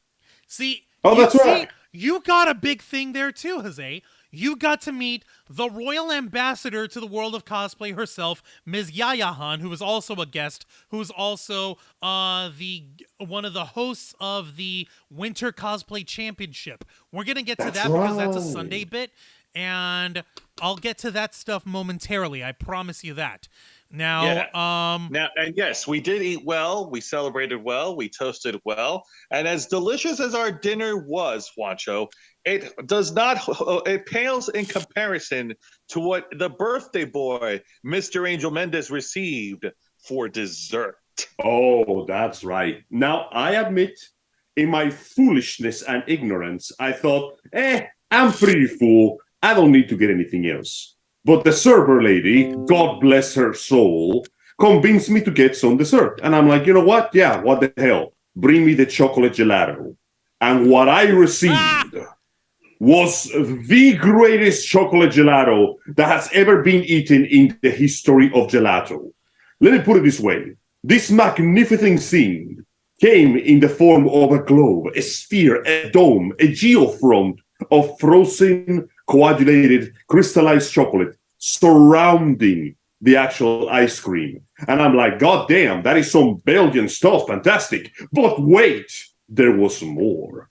The chef then pulls out the sauce. here is that gorgeous chocolate flan that Angel's talking about, folks. Good God. There's like That that dark is a chocolate chocolate. ganache sauce that they poured directly over it, isn't it? Yeah. Directly over the I- gelato, yeah. Over the gelato is what I mean. Oh my And it was god! genuinely some of the best, if to this day, not the best gelato I have ever eaten in my entire life. It was amazing. It is Worked truly every amazing. second. It is like the richest gelato we've ever tasted. And that's it. At that point, I'm like, that's it. Angel, we have peaked. There is no other gelato that will taste better than this. Yeah, no, that's it. God. The pinnacle Folks, of humanity has in the been chat. found here. Do me a favor, if you can, throw up some freaking flan emojis. Oh, Dragon Fang is over here like, stop making me hungry. And Zayan is like, yeah, I want some Italian food now. Fuck. I hope you're proud of yourselves. I hope you're I proud of am. yourselves. Those ladies, like Zayana and Dragon Fang, they can pack it away. All right, I can't make chocolate gelato. I cannot make Well- chocolate ganache. I can't do Sounds that. like and you sounds like a sons reason of to hoes learn. are bringing this down on me. As the host of this show, I can't provide that transdermally through the viewing screens of the world. I cannot transmit the glory of the chocolate. Stop making me hungry. I can't. It's their fault. Sounds They're like a over good here time the to ones learn having how to children make born. Well, geez, Juan, that sounds like a personal problem. Sounds like a skill issue. You hobos. Oh, Lady Baron. She was over here mentioning in the YouTube chat, Aki Dearest, the YouTuber who showed up at Holiday Matsuri. She had a panel on Saturday that completely filled up early. The line was so big. I was sad that I couldn't get it because of that. They should have Aki's panel in a bigger room. Where would they have it? They had it at special events, didn't they? Which is already one of the biggest fucking rooms in the convention. The only other place they could have it at would be special event, would be in the main events room. I'm not entirely sure about that, but then after we had dinner, that is when we met up with the rest of you. That's when we met up with Juan, with K-Storm. And, well, the last I talked about, and, you know, I was going to say, I was going to let you take over from there, Juancho, because with my big mouth, like, the less I talk about any of the circumstances, the better. You know, I don't want to, you know. Basically, it's pretty straightforward. I continued to test my my drinking ability at that. Oh, they had her in panel room 15. No wonder. That was one of the new panel rooms. Then they should have had her in special events if that's the case. Honestly, yeah, they should have. Because that's one of the guests of the convention, which is you want to fill her up in a big fucking room. So, well, actually, you know what? I think I could go ahead and keep talking because around that late night, Angel went to go and enter himself in the karaoke show in the video game room Saturday night, and me and Juan, we decided to go out and party with other friends. That's Indeed. right. For those of you who don't remember, the gaming room was genuinely the highlight of the con for me. This monumental conference room that was used to set up several arcade games that will never make it to the States, surrounded in the center by this huge, massive LAN party. When was the last time you guys saw a LAN fucking party? I haven't seen a LAN party in years. Well, there was one there. And of course, we get to enjoy the wonderful aberration, the absolute horror, the disgusting abomination that is to see top-of-the-line, high-tier computers being used to play fucking Fortnite. Again. It's okay, Angel. Fortnite's getting what they deserve. Yeah, fair enough. I mean, you know what? Honestly, I like to shit on the game. But as far as free games with monetization go, Fortnite has been fairly good to its customers. So I can't really mock the fact that it's become so popular. It cannot earn that popularity.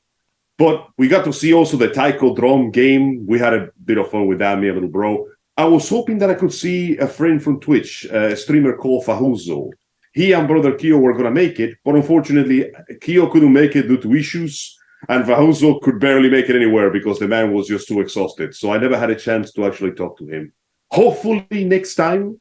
But until then, though, it was a fantastic time for everybody involved. And we had to wait for hours for the karaoke thing because there were so many people in the contest. I literally got to be the last guy who sang his song. Literally the last guy. And folks, I'm letting you guys know right now, and Angel, I'm letting you know right now, our inner flockers have the chance to watch you sing. Because earlier today, for our inner flockers only on our YouTube channel, I went ahead and put up the full video that Jose recorded of you singing Friends from the Other Side from The Princess and the Frog. Thank you kindly. Yeah. Unfortunately, Lyra was right. K-Storm was correct. And I did speed up my way through a bunch of lyrics because I missed the timing. So I apologize for my less than stellar performance. Oh, no. Stop it. You were great. It was fucking terrible. I deserve those tomatoes being thrown at me. Gene Rick, don't think that I didn't notice you there. Welcome to the Black Files. I need to ask... What up? To our inner flockers who are in the YouTube chat, I need to ask y'all, did you go ahead and have you seen Angel sing already? Go ahead and hit number 1 on the chat if you did. If you haven't, then, well, you don't know what you're missing out on. Why don't we do them a favor and share the link in the chat? That's an excellent idea. That's a capital idea. I'll go ahead and I'll share the link in the chat right now. But remember, this is for inner flockers only, and I have to keep it demonetized because it automatically got a copyright claim because the House of Mouse cannot be denied, apparently. Because fucking Disney. Because fucking Disney. Damn it, Angel, you had to pick a song from Disney. But it was a good song, and it was an animated song, and they told me I could do it, so I did. Yeah, I know. I was actually expecting you to pick Hellfire, but that works. Hellfire's good, but unfortunately, I don't think I can hold that note. As much as I love to, there's only so much I can do, my man. Nah, you're good, man. I think I would actually be a little bit better better suited for Hellfire. But, well, thank you. I appreciate it. Yeah, no, I didn't go into sing over there. Besides, I was having a little too much fun, pouring my heart out and my soul out to our friends, while y'alls were having a singing session like K-Storm and Angel. Myself and Jose were living it up with our friends, with Arauz, with Dragon Fang, with Pumpkin Power Cosplay, drinking E-Thoughts, and I was actually genuinely worried that I can't get drunk. I was like, wait, you're like, how long can I do this? How long can I push myself?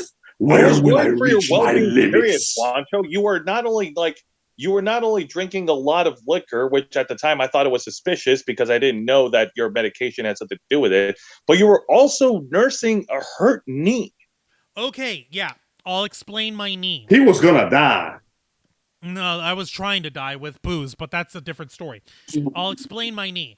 Literally, right before we all got together to do our hangouts, I was getting more coverage for the channel, for the convention, and I stepped outside to where the food trucks are, and I was literally just walking along the curb of the edge of the sidewalk over to the curb right in front of the food truck lines to, wave hi to people, like freaking get coverage of folks eating, enjoying themselves. I managed to fucking trip on the one spot in front of that whole area where the paved concrete and the brick road that makes up the curbside of the road in front of that in front of the hall. The one spot that wasn't even. I managed to trip on that. Go fucking figure. My brother in Christ. How? That's what happens when I'm not looking where I'm walking, I guess. It was so messed up that I had this exact same camera that we're on right now, that we're live on right now. I had this in my hand. I had it in with this exact same lens. And I had it on our hand grip, the pistol grip, whatever, strapped to my hand with the battery grip that we use in order to have two batteries in it at once so that it doesn't drain power and lose power so quickly. And it was wonderful. It was great. Yeah, no, seeing you guys was so fucking fun. Arauz and Dragon Fang. I'm going to get to y'all Sunday very shortly. I promise. We're getting there. When I tripped, I landed straight down on my right knee. Just straight down on my fucking knee. It's like a fucking Mortal Kombat X-ray. You could just hear the crack, snap, and pop. And the camera thankfully survived. Thank God. The lens survived. Literally, I have a protection filter over the lens here to smart thinking. Keep it from doing. And there were folks who were helping me up. There were folks who were helping me out, making sure that I was okay. The only thing that's busted is the battery grip. Hey, up, Steph the Alter Nerd. Oh my God, she's on the YouTube chat. Steph, what are you doing up, hun? It's like almost 3 a.m. in the UK. Thank you for joining us. What makes you think that the English sleep? Sleep is for the weak, says Steph the Alter Nerd. Of course she does. Well, no, I good to see you again, Steph. I hope everything is going okay. Once again, we're looking forward to seeing you in person in the future. Very soon. 1 month from now, Steph the Alter Nerd comes stateside once again, and she will finally get to meet in person the Ravens flock in all our full glory. I just need to show you what actually broke off. Just so you know. Unfortunately, this is the part where I have to get off. It's almost 12, and my work, alas, awaits for no one, not even for me. Now, that is sad, and I hate to see you go, Angel. Oh, nearly 5 in the morning. Jesus, it's nearly 5. What the hell, woman? Go to bed. I need to wake up early to get to that office. What the fuck, Steph? What office? What are you thinking? The post office? No. Do they need the ink, feathers, and parchment to light up? Oh my God, Steph, that is so crazy. You're running hardcore tonight. Yo, I mean, congrats, like impressive, but holy shit, please do get some rest when you get the chance to. yes, please. We do care about your health and well-being as much as we do for our own. Angel, since do. you have to roll out soon, I know that you're not going to be able to join us this Saturday, Christmas Eve. That's right. So that means you're going to have to let us know what you're up to for next time on Los Amigos Play, which will be next week, New Year's Eve. I will. Until then, it has been a great joy and pleasure to join my friends on this. Hopefully, I'll get to see you again very soon, most likely next year. Until then, though, thank you kindly for your time, all of you, and I will see you in the future. Take good care. All right, Angel, you have a good night. Be safe. Get some rest. That goes double for you, Steph. What the fuck? Oh, there'll be sleep, but there'll be many miles to go before I rest. You know what we mean. He knows what we mean. We love this guy. This fucking dork. We love him to death. Saw your video. Oh, Tam saw Angel singing. Holy shit. That is nuts. Now, Jose, I'm actually going ahead and showing everyone the part that broke off. Okay. So this is an aftermarket adapter. It's the battery grip for our Canon Rebel SL2. We have two of them. Since we have two cameras, one we do primarily for streaming here. The other we keep it on it for primarily convention going. But since we were doubling up and the entirety of the Ravens Flock was there, we wanted to make sure that everyone can get photos where we can, video where we can, to get as much coverage as possible. When I fell, literally the little battery door is the only thing that broke off. The trouble is, I can't repair it. It's broken in a way that is irreparable. So unfortunately, this fucking gone. Unbelievable. Damn. It's going to be like, what, either $40 or $60 to get a new one. I don't remember how much, but I'll have to... Oh, snap. We're still live. I just turned off the monitor. Yeah, it's literally just going to have to be another item to put on the shopping list over here. Tam, why are you... I'm just wondering why Tam put up the little flat eyes emoji. Was that over the fall? Was that over me breaking my thing? Or glad you're cool though? Oh, glad that I'm okay. Yeah, no, it sucks that broke, but it's better that than my neck. And I want to thank all the good Samaritans that helped me stand up, who are trying to look out for me. I was literally trembling in how badly I fell because I hit. It's sort of like hitting your fucking funny bone, but for the leg. It was that fucking painful. Yeah, like you were. Yeah, it was pretty painful to watch. Like Juan, you were not at your best Saturday night. I'm not gonna lie to you. Well, I fell. What the hell do you expect from me? I fell. I hurt myself. Thankfully, it's not the end of the world. Nothing's broken. It was literally nothing more than a scrape, like if you skid your knee or whatever. But the way I fell, I just boom, like a fucking sack of potatoes, just straight down. Just fuck. I got messed up. And that was before I started drinking. God dang it. I hadn't gotten drunk yet. But yo, for real, it was... Once we got to Saturday night, we got it going on. We got to... It was definitely a lot of fun Saturday night. Yeah, no, we went all over the con floor. We saw some more friends who are partying it up. And hey, you know what? Good for them. I mean, it's a party con, so that's to be expected. Like Juan said, we Angel sing his heart out in karaoke. And I'm going to be honest with you folks, I have had experiences in staying up late during these nerd conventions back in the day. I think the earliest I've done this, the craziest I've done this was 2008 for MetroCon Tampa. I was 20 years old and I was downing nothing but energy drinks all weekend just to stay awake. And it was the first time, my first few instances where I went completely insomniac, where I went without sleeping at all. It was a sight to behold. But then again, we were young men back then. We were young men back then. Yeah, and here I am, 34, going to be 35 next month, and I stayed out until 4 a.m. Wow. Holy shit! From being out of practice to diving right into the deep end is what the hell, man. Now this was the stuff. You go hard. You go big, or you go home, Juan. Now I'm actually going to pull up some of the photos that we took while we were at the convention. I'm taking a minute here because I'm trying to open it up over here. God Almighty, what is wrong with this thing? No, by all means, go right ahead. But yeah, and then do we want to get into Sunday or not yet? Soon enough we'll get into Sunday.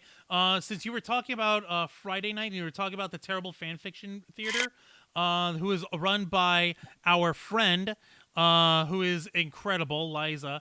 They are hysterical and they're funny. Terrible Fan Fiction Theater is exactly what it sounds like. We act out and read, rather they read really crazy, really bad fan fictions that folks post on the internet, and members of the audience get to act it out and get to play it out from there, which is fun and enjoyable and dumb and silly. And, a good time is had by all. A quick laugh, everybody joshing on all over themselves.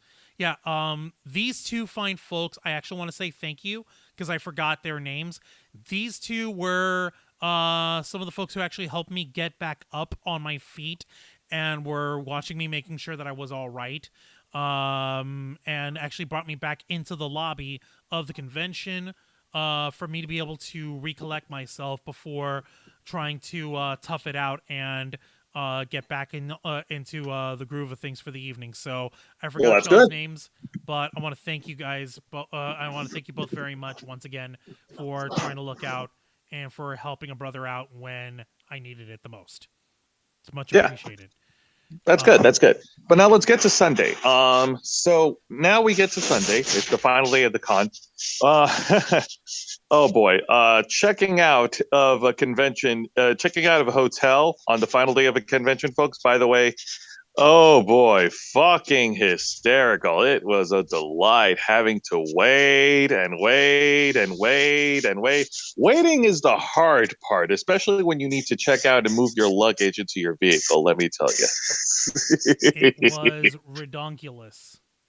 It was definitely it was definitely ridiculous, but expected. So just want to drop that in there for anybody that wants to go to cons in the future. But we still had fun. We still got to see other cosplayers. We got to go and watch the winter cosplay contest, which was in Saturday afternoon, and hosted by Yaya Han. And it wasn't just Yaya Han. We had let me see here. I saw the names of the other two hosts that were with her. Oh yeah, the other co-hosts. God Almighty, we're bad. I'm sorry, I remember Yaya Han because Yaya Han's the most popular. Well, I mean, yeah. Like right before that, Jose, and this is, I have to ask once again. Please don't kill me. Right before that. Right before we did coverage for the Winter Cosplay Championships, I went into the dealer's room, and the Joseph Santos is in the YouTube chat. Hello, the Joseph Santos, welcome. Trying to party out and leave Sunday. Zayana and Dragon Fang, we're saying like that's never a good idea. That's why we waited until Monday to leave. How dare you? Yeah, but as you were saying, Juan, so you went to the dealer's room and I got to meet another person, another excellent cosplayer. I got to meet up with Allison Tabitha, who was an absolute sweetheart, and I actually was shocked that she remembered me from when I met her. I believe I met her 2018 or 2019. It was right before the plague hit. And and I actually asked her, like, I don't know if you remember me from the last time you were cosplaying as Widowmaker from Overwatch. She's like, no, absolutely, I remember you. And it's great seeing you again. She's like, holy shit, you do? Like, I have to study faces for a living as part of my work. I remember you. Don't sweat it. So right before we did the cosplay championship is when I got to meet with Alice and Tabitha, and that was so fucking cool. And I'm actually trying to find the photo that I took with her. It was insane. Here it is. Hang on. Okay, 2240. I gotta go all the way back to that. Jesus. Well, that's good for you. Well, don't just brush it off, Jose. Oh, that's good for you. Moving on. I don't care. I don't want to be jealous. Meh. Like, No, actually, this time I wasn't jealous because, no disrespect, but I was actually more looking forward to meeting Jessica Negri. well, yeah. I mean, like, I can understand, but at the same time, this is still, it was still rocking. It was still badass. Hang on a moment. I gotta fix this damn thing all over again. I hate it when it has to pop in and pop up like that. It's so dumb. I don't get it. There we go. 2240. Come on. When I was when I'm moving everything over, the blasted program doesn't like reading when I'm opening a photo, so I have to. Okay, one. There we go. There it is, and bloop. Yay! And here is the photo that I got to take with Alice and Tabitha, and she was kind enough to also contribute to our montage video in this Wonder Woman cosplay that she's in, along with the comfy sweater, the Christmas sweater of Wonder Woman. So I got to go ahead and meet her here right before we did the coverage of the cosplay championship, and that is when we made arrangements over here. And I was trying to get these arrangements squared off with Arauz and Dragon Fang of wanting to do a quick cosplay shoot for with them. Now, the crazy part about that is we're like we mentioned in our previous episode about and as we mentioned earlier here about Holiday Matsuri, the Orlando World Center Marriott is a dead zone when it comes to data. So trying to keep in touch with people is a crapshoot. Let's see here.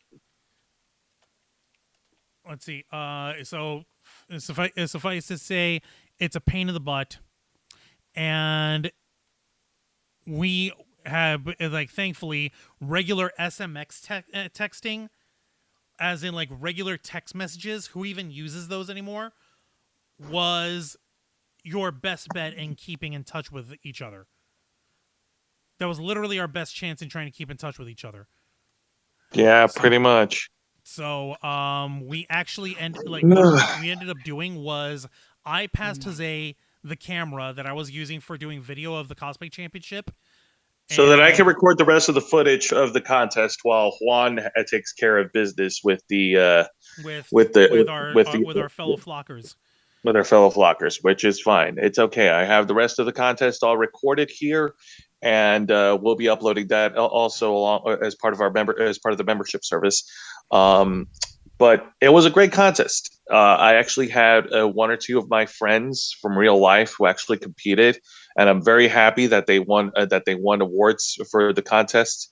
And yeah, no, it was definitely a lot of fun. It was great seeing all these folks. You know, they've worked on these cosplays for a long time and finally get to show it off. And now it's wild because now they're actually going to be like, you know, there are some of these cosplayers are actually going to be competing internationally.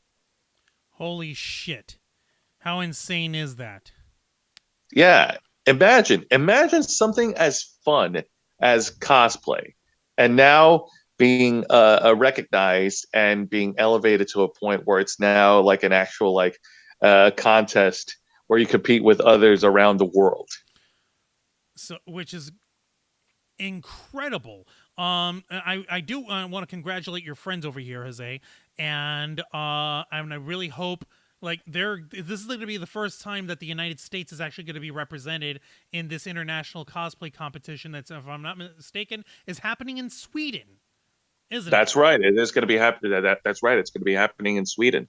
So that is phenomenal. They have the pride of America behind them from the geeks over at Holiday Matsuri. But that's not nearly as important as what we're going to show off next. I'm kidding. I'm kidding. No, but like legitimately, I am happy that your friends actually got to win part of the competition, and that they're going to be stepping up on the world stage in the global cosplay competition. Now that being said, I'm gonna what I went ahead and ducked out for was to do some photography of Zayanna Rose and Dragon Fang and their friend. I don't remember her cosplay name, but the three of them were cosplaying as Abyss Mages from Genshin Impact. We had the Electro Abyss Mage, the Hydro Abyss Mage, and the Ice Abyss Mage. All three of them. And we basically did shenanigans at the poolside area of the hotel. Shenanigans had by all. It was ridiculous. Okay, so like for instance, the little clubhouse stuff, they have like giant chessboards / giant checkerboards. So the three of them are playing checkers with each other. We're actually showing off a couple of the photos that we took over here, Joe. They're playing checkers wrong. For example, they're fucking stacking the checker pieces instead of like playing it. So, we're like, what the fuck? These guys don't know what they're doing. Perfect. And go on, dude, what the fuck? You knocked over our tower, blah. And they're all just hassling each other. Let's see here. Next, we found a giant Connect 4. Hang on, they're still piled up on the checkers. Here we go. Wow, I took a lot of them on the checkerboard. Hang on. Oh, one of them just like fuck this. Fuck all you guys. I'm leaving. You guys can have this and you can have that one. I don't care. Leave me out of your stupid little arguments. Just the sheer chaos of the Abyss Mages from this game is exemplified by these three silly buttheads. And I love it. Lol. I mean the characters, not our cosplayer friends. I'm saying that the characters are buttheads because there's a little ridiculous crackheads of. Now we knew what you meant. Yeah. Overall, it was a great way to close off Sunday and a great way to close off the con weekend. I mean, everything else just was there. We drove home and we were just wiped out, but it was definitely worth it. Akidra is saying, Anna Rose says that their third friend, their name is am I pronouncing that right? Akidra? Akidra, yeah. Akidra. All right. Yeah, Akidra. But getting back to it, it was definitely a lot of fun. And I will say this, as far as I go for my take on Holiday Matsuri, I definitely had a wonderful time. There were definitely some shows that I missed regrettably. I would love to have seen the K-pop contest and the CRH show.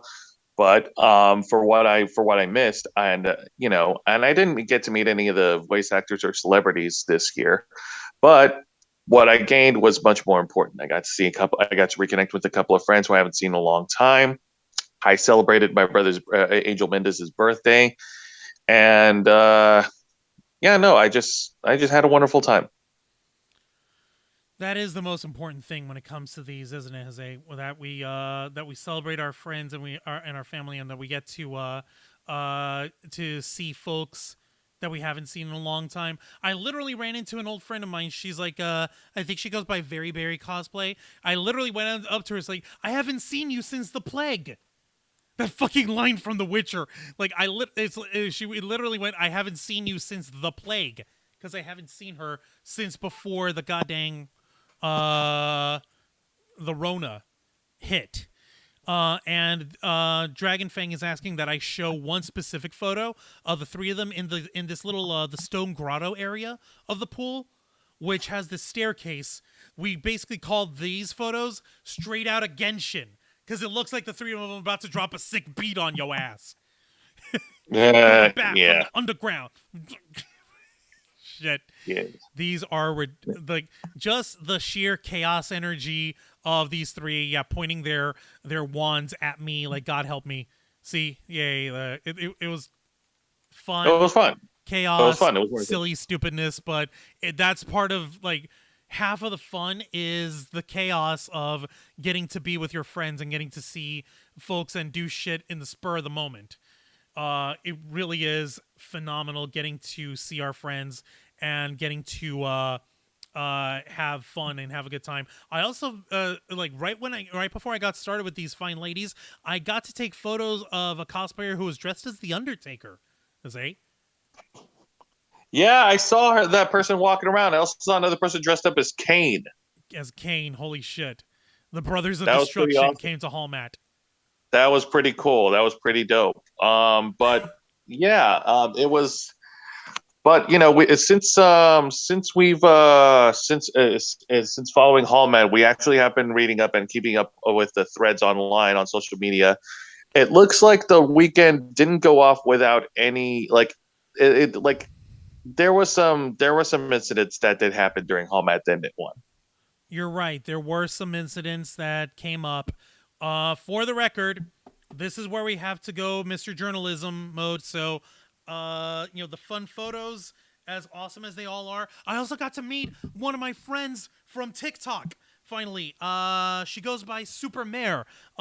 She is basically the real life Ms. Marvel, like Kamala Khan. She's an absolute sweetheart, and she was dressed as in a Rule 63 of Brock from Pokemon.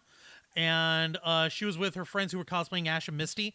So, like, I got to take photos of them in their Pokemon Pokemon cosplayer in their cosplays here. I wonder if I still have that in here, because this is actually almost up. I want to show those right before we get into serious business mode, Jose, because we have to get into the hard shit, which we have to do. It's part of our responsibilities as being proper convention news and nerd news journalists, I guess, with the word journalism kind of loosely defined, namely because folks don't. Yeah, here she is. I hope you don't mind this last little segue, Jose. Go on ahead. Like, check it. Her buddy dressed cosplaying as Ash. He's over here like, yeah, no big, just my Pokemon League badges, my gym badges, whatevs. You can't see it, but on his other shoulder, he has a Pikachu perched on his shoulder. And, shoot. I know her name. I'm blanking. Mare's friend who's cosplaying as Misty. Shoot. I'm looking her up. Right now. Sophie Cat cosplay. There we go. That's the one. Yeah, so, like, I finally got to meet all three of them. Rather, I finally got to meet Mare. She's an absolute gem. Everyone, if you are on the TalkSwitch tick, I strongly recommend you look her up. Super Mare 2.0. That's MEHR 2.0. So Super Mare 2.0. Look her up. Yeah, she's fucking awesome. All right, guys, and I mean that wholeheartedly, full-throatedly. All right. All right. Now let's go ahead and do our viewers the service here. Let's go ahead and address the other controversy. Juancho, go for it. So wait, who's in that cosplay? Is that you guys? No, that wasn't us. That's not us in the cosplay. Daisy. Those were Zayana Rose, Dragon Fang, and Akadra cosplayers who are all friends of the Ravens flock who were cosplaying the little gremlins, the little freaking abyss mages from Genshin Impact. Freaking gremlin energy is what they're saying on the Twitch chat. Thank you. Now, you're right, Jose. We have to get into the serious business. We have to talk about shit that was going on. Now, if you are running a hotel and you are in a binding contract to work with a to work with a convention that has developed a history of being quite rowdy, that being quite boisterous and voluminous in spirituous beverage and shit. Naturally, you have to expect some level of chaos, especially in the after hours of the convention. Now, when push comes to shove, eventually you're going to have to make difficult choices regarding how to best manage the behavior and the decorum of your convention guests, of the congoers. Now, if you are a rational hotel manager and you have to help corral a bunch of rowdy, horny nerds, do you, A, give them warnings before implementing any sort of proactive action to quell the chaos before it goes nuts? B, let them know. Let your guests know that if behavior does not start settling down, and if the guests do not begin winding down from the common areas of the hotel and resort, that the local law enforcement will be brought forward in order to mediate. Or C, do you get a bunch of fucking cops to shove people into elevators and into stairwells and shove them up into hotel rooms, even if they're not headed towards the right room?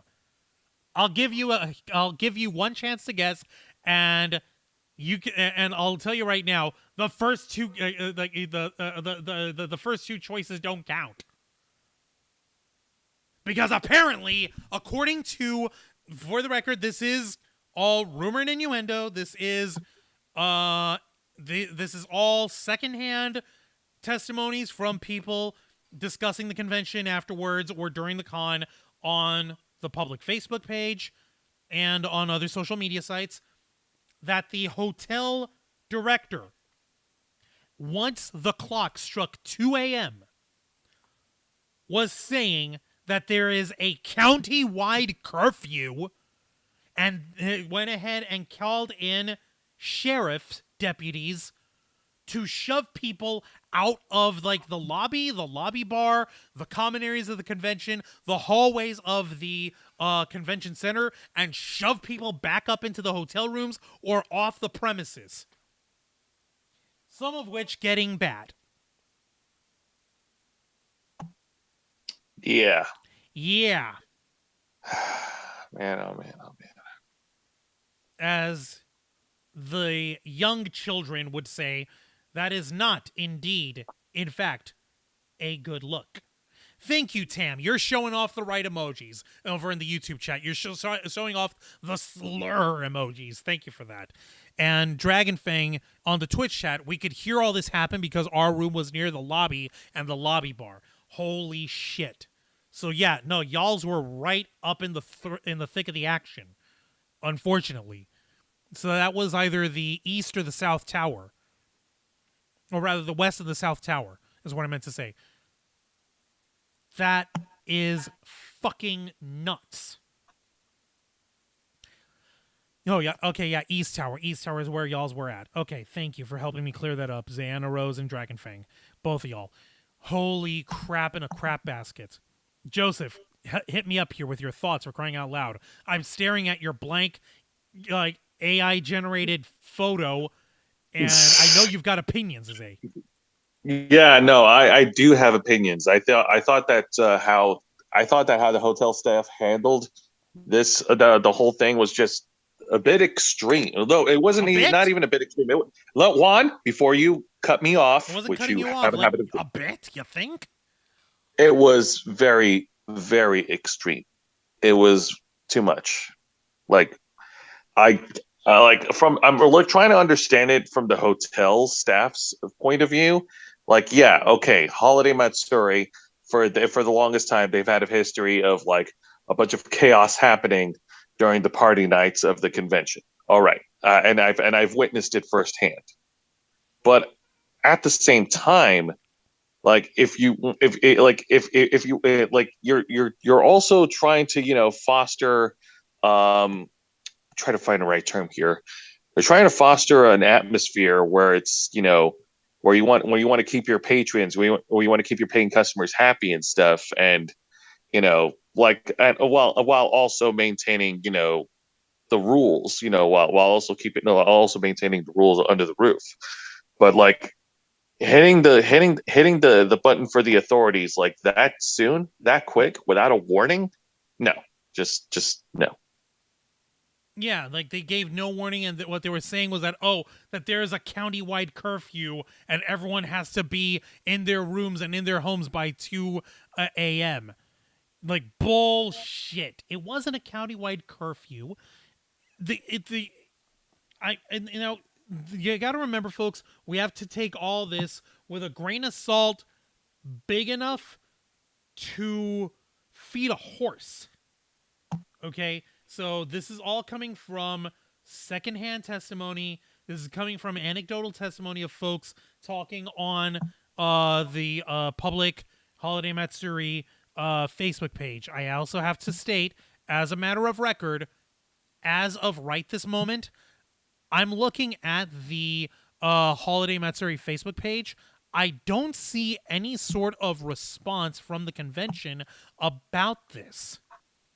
And I'm not trying to diminish the convention, because they're literally doing what they can to try to get this stuff straightened out. But it's literally insane.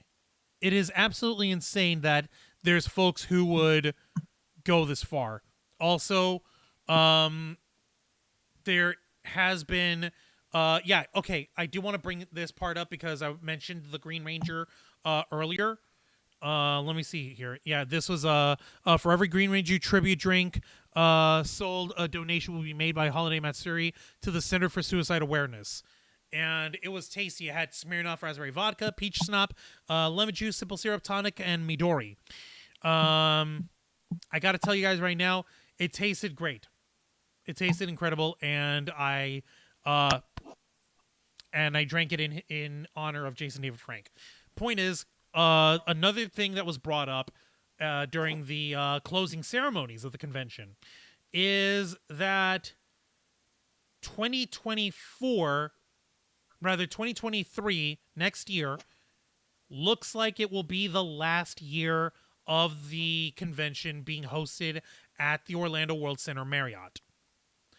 Meaning, in 2024, with Holiday Matsuri getting as big as it is now, they need to move to another venue. There's a lot of rumor and innuendo, so again, giant grain of salt, that they're going to try to move it to another large resort such as the Rose and Shingle Creek in Orlando, or they might bite the bullet and try to move it to the Orange County Convention Center, which would be a gigantic negative to the convention itself. A lot of the panel rooms are not suitable for the events, and the exhibition halls are basically jumbo plane hangars. There's no way you could fit. It'd be almost too big. So there's talk of where would Holiday Matsuri be after 2023. And I'm wondering if anyone in the chat, if Zayanna Rose or Dragon Fang, or you, Jose, or Lady Baron had to go to bed. Sorry. Yeah, Lady Baron had to go to bed. I don't have a clue. I don't have I don't have those details with me right now, unfortunately. No, I was saying, not that if you have any clue, but if you were to guess, or if it was up to you, where would you try to host Holiday Matsuri, or how would you try to handle it? Well, here's the thing. I honestly, I would try to, because I'm going to say this is a bias, because I really did enjoy the hotel. I would try my best to actually keep Holiday Matsuri in the same resort, in the same hotel, just because, I guess my only argument would be is that, when you think of Holiday Matsuri, it's synonymous. When you think of the Orlando World Marriott Center, it's synonymous with Holiday Matsuri. Kind of like when you think of the Orange County Convention Center, you immediately think MegaCon. Okay. You get what I'm saying? Okay, I see what you're saying. Now, one idea that was bandied about in these public chats on the HolMat Facebook page is, what if all these other partner conventions, all these other partner hotels where Holiday Matsuri gets special rates and all that, what if they were to split the convention itself to these other resorts, to these other hotels? There's the World Quest Orlando Resort. There's the Marriott Royal Palms. Let's see. There's also the Caribe Royal Orlando, and the Buena Vista Suites, and the really cheap one is the Holiday Inn Family Suites Resort Water Park.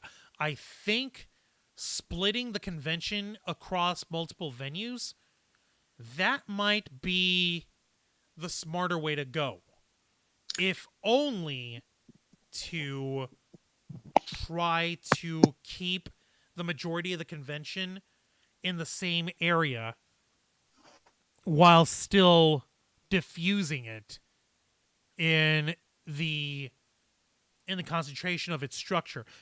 But then again, that might also pose a completely different problem. Instead of having one solid dedicated team and one solid dedicated venue, you would have to have multiple teams working across all venues and coordinating I'm glad. with each other. I was going to say, I'm glad you mentioned that, because I was going to say, counterpoint. You'll be stretching the con staff to be working at multiple venues. Unless you have dedicated con staff working in dedicated venue areas.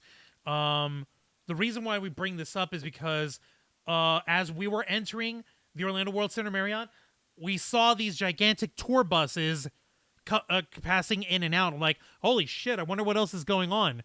And K-Storm actually pointed out, because she was keeping in touch with people while driving, she's like, oh no, those are the shuttle buses that are being loaned out for the other hotels. Those are shuttle buses, Juan. Those are the fucking buses moving people across the convention to the other hotels that are partnering with the convention in order to house people. Yeah, pretty much. I Okay, lost my fucking mind. Like, are you kidding me? That's insane. For that kind of infrastructure, we may as well have it split between multiple hotels.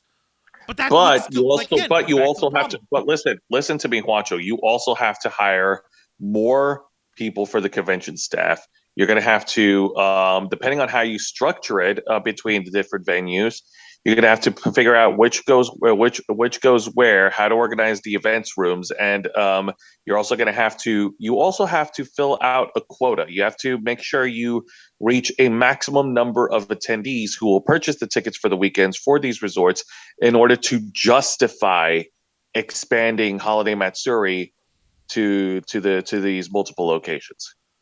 God. And they have... Remember, Juan, I like your idea, but you also have to meet certain requirements, certain criteria to justify it. Suffice to say, the staff at Holiday Matsuri are currently in an unenviable position. They've gotten too big for their britches, and now they have difficult choices ahead of them. However it ends up turning out, I'm sure... we're going to be covering it one way or another, right, Jose? Absolutely. And that's what we do, because like I said, we've had a great tradition with Holiday Matsuri, and we're happy to go back next year, whatever form it takes. Next year is the last year that they have it on for the Who's It's for the Orlando World Center Marriott. And so you know, the situation with how the convention and hotel guests were being treated is not related to the decision to move out or discontinue with the Orlando World Center Marriott. It was though I could imagine the con staff are probably annoyed. No. It's okay, because it was also mentioned during the closing ceremonies that the reason why they're finishing up in there is literally that the contract is ending. The multi-year contract between Holiday Matsuri and the Orlando World Center Marriott is ending in 2023, and looks like they're not. It looks for the moment that they won't be renewing anytime soon. So unless there's some sort of new development that comes up between now and then, or another big announcement is made between now and then with Holiday Matsuri, we're stuck in this limbo of, is 2023 the last year that HolMat's going to be at the Orlando World Center Marriott? And if so, then where will they be next? Yeah, I guess we'll find out. But until then, Juancho, I'm going to go ahead and call it a night myself. All right, Joseph, since you're calling it a night, what can we expect to hear from you tomorrow night for this week's edition of Wrestle Rewind? All right, for tomorrow night's edition of Wrestle Rewind, which is Thursday nights at 10 p.m. Eastern on YouTube and Twitch, along with my reviews of WWE, NXT, AEW Dynamite, and Impact Wrestling, I'll also on those reviews, I will be covering the main event match of tonight's edition of AEW Dynamite, the Holiday Bash, which is Jamie Hayter defending the AEW Women's World Title against Hikaru Shida. Against Hikaru So, yes. Shida. Nice. So yes, the AEW women. So yes, the women's division will be is main eventing Dynamite tonight, and I'll be covering it tomorrow night.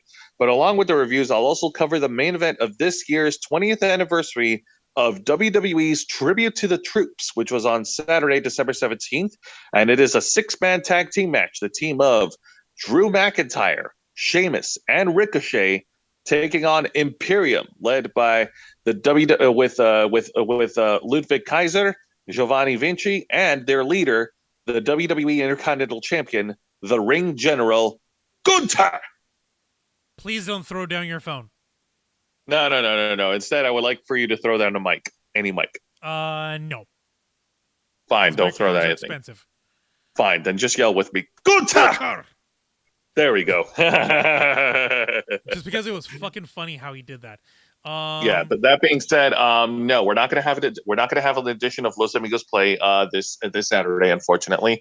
It is gonna be Christmas Eve. Do we want to do an episode of the Ravens Flock on Christmas Eve? Yeah, it'll be nice. It'll be fun. Nice little deck the halls, no, flock the halls with boughs of bullshit. Fa la la la. We're all nuts here, and since folks are curious who the folks under the Abyss Mage costumes are, Arauz and Dragonfang are actually going to be joining us on Christmas Eve. And they're going to be joining us for the Ravens Flock as well, Jose. So they're going to get to see the lovely ladies beneath the furry chaos masks of redunculousness and glory. Fair enough. All right, then I guess we could do that. That won't be a problem. All right. Well, with that being said, I'm going to go ahead and call it a night. Juan, thank you very much for having me on. I do appreciate it. And the rest of you, keep it easy. Have a good night. Oh, and also, if I don't see any of you Saturday, have a happy holidays. Merry Christmas, happy Hanukkah, and happy Kwanzaa. Happy New Year and all that good jazz, right? Indeed. All right. Good night, Jose, and you take it easy. Yes. All right, folks, that was Jose Casabona, the leader of the Ravens Flock. So, closing thoughts regarding Holiday Matsuri. It was emotional. It was nuts. It was insane. I didn't get to see everything I wanted to, but then again, what I did get to do was so fun. It was so fulfilling. Nothing but love, nothing but crazy, maddening energy that I can't get enough of. When it comes to the geek world and when it comes to the convention community, this is the shit that I live for. This is like my Christmas. This is like where I get to be with my kin, with my peoples. Legend of the Traveling TARDIS sent us a bunch of photos, and they were hoping to show them off over here. I'm actually hoping to show them before we start wrapping up properly. Truthfully, just the sense of community that you get from these big conventions is ineffable. It's nuts. I can't stress how much it actually means to me. I'm not trying to be sappy, and I'm sorry for you guys, or I'm getting little Juan's being all emotional, but it was legitimately something to behold, and I can't get enough of this stuff. I really can't get enough. I love coming to anime conventions. I love meeting people. I love reuniting with people that I haven't seen. And I love being able to spend time with people who are willing to make time for me and willing to make time with me and spend it with me. And whether we're just as an example, here's some of the photos that Legend of the Traveling TARDIS got to take while we were at the convention, while they were at Holiday Matsuri. Just folks taking photos with their pewter TARDIS. It's so much fun. It's so wild. Just the awesome energy that you get from people having this kind of fun. These are all photos courtesy of Legend of the Traveling TARDIS. They're not photos from the Ravens Flock. You'll see our photos when we put them up soon.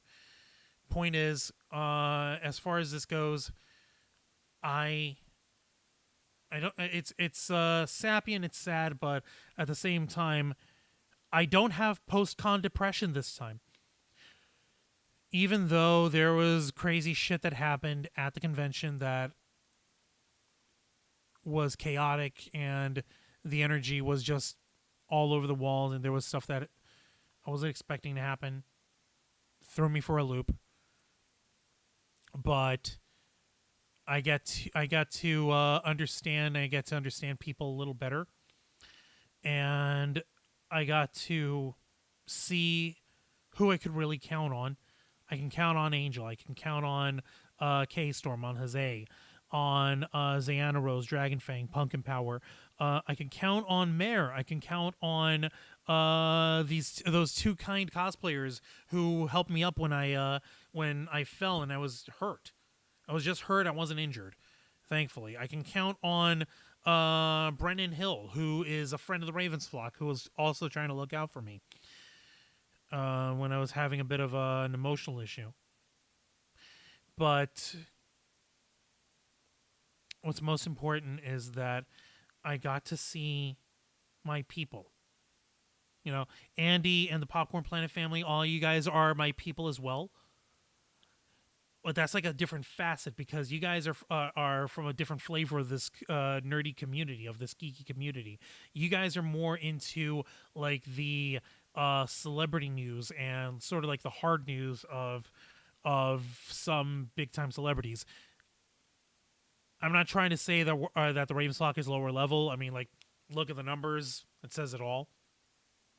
But we're more on the ground than some of the crew in our online family here, because we started off with anime and nerd conventions. That's our bread and butter. That is our mecca, because we go to these conventions, we go and we unite with our people. We get to see friends, we get to see loved ones, we get to enjoy overpriced hotel food and get to purchase swag and merchandise from vendors, and we get to see excellent, awesome cosplays and incredible artists, and we get to meet new people. We get to follow new people on the Ravens flock. And I also want to read off and list off to everybody who we followed as a result of meeting them at Holiday Matsuri, and we follow them primarily through our Instagram. And we built up from there. So just as an example, we met Art by Jack Apollo, Other VO Cosplay, Adelis Rubio, Rough and Muffin, K Busby, Starbuck Cosplay, Incubus Jinx, Psycho Knight, Willie Lumpkin, Princess Rabbits. Let me see here. Lisa Cosplay, Snozberry, King Ozzy Snozberry. I know. Banana Arcana. Let's see here. Cracker Cos, ex-Rachel Bryan, Princess Pudding Cosplay. We got to meet Allyhoo Cos, Squatch Lifts, that's the Undertaker one. Tiki Two Flower, Star Cosplayer, who was dressed up as like a Rule 63, a sexy lady version of the Grinch. And let's see, I believe Cosplay Cat as well. Yep, Cosplay Cat as well here. So, yep, those are all incredible folks that we got to meet, that we got to see here, and can't help it. Like, just getting to meet all these people and getting to see them was such a delight. It was so much fun. And I'm thankful to everyone that we met.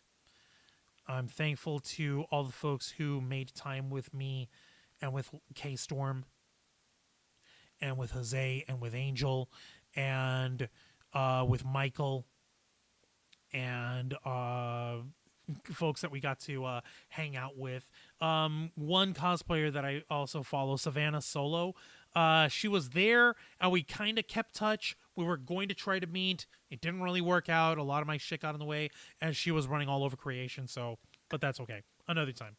Oh, one other anecdote that I want to leave you all on before we wrap up.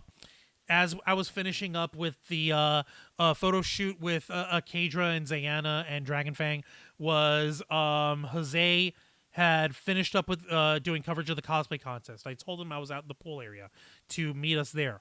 K-Storm and our kid were there as well. We were all basically rendezvousing to start wrapping up and start making our way out.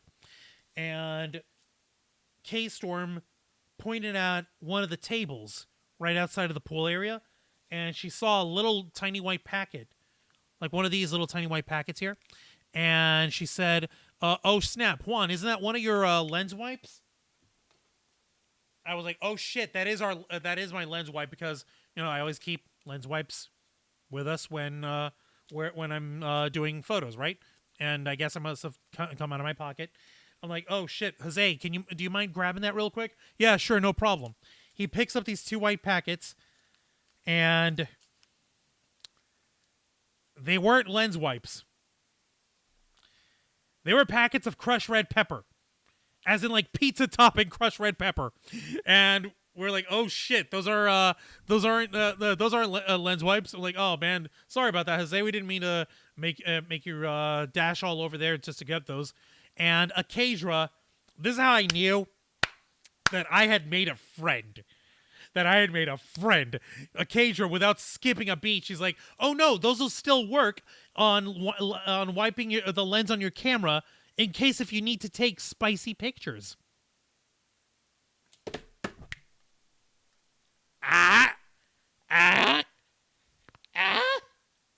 Okay, that was bad. I'm gonna keep a quick gooking at the screen here, gooking at the camera, but you guys get it. We all had a laugh. Even Jose couldn't help but smile, like, okay, that was good. Yeah, like no one was pissed or anything. Like there's like, okay, no, that was too funny. You gotta let that slide.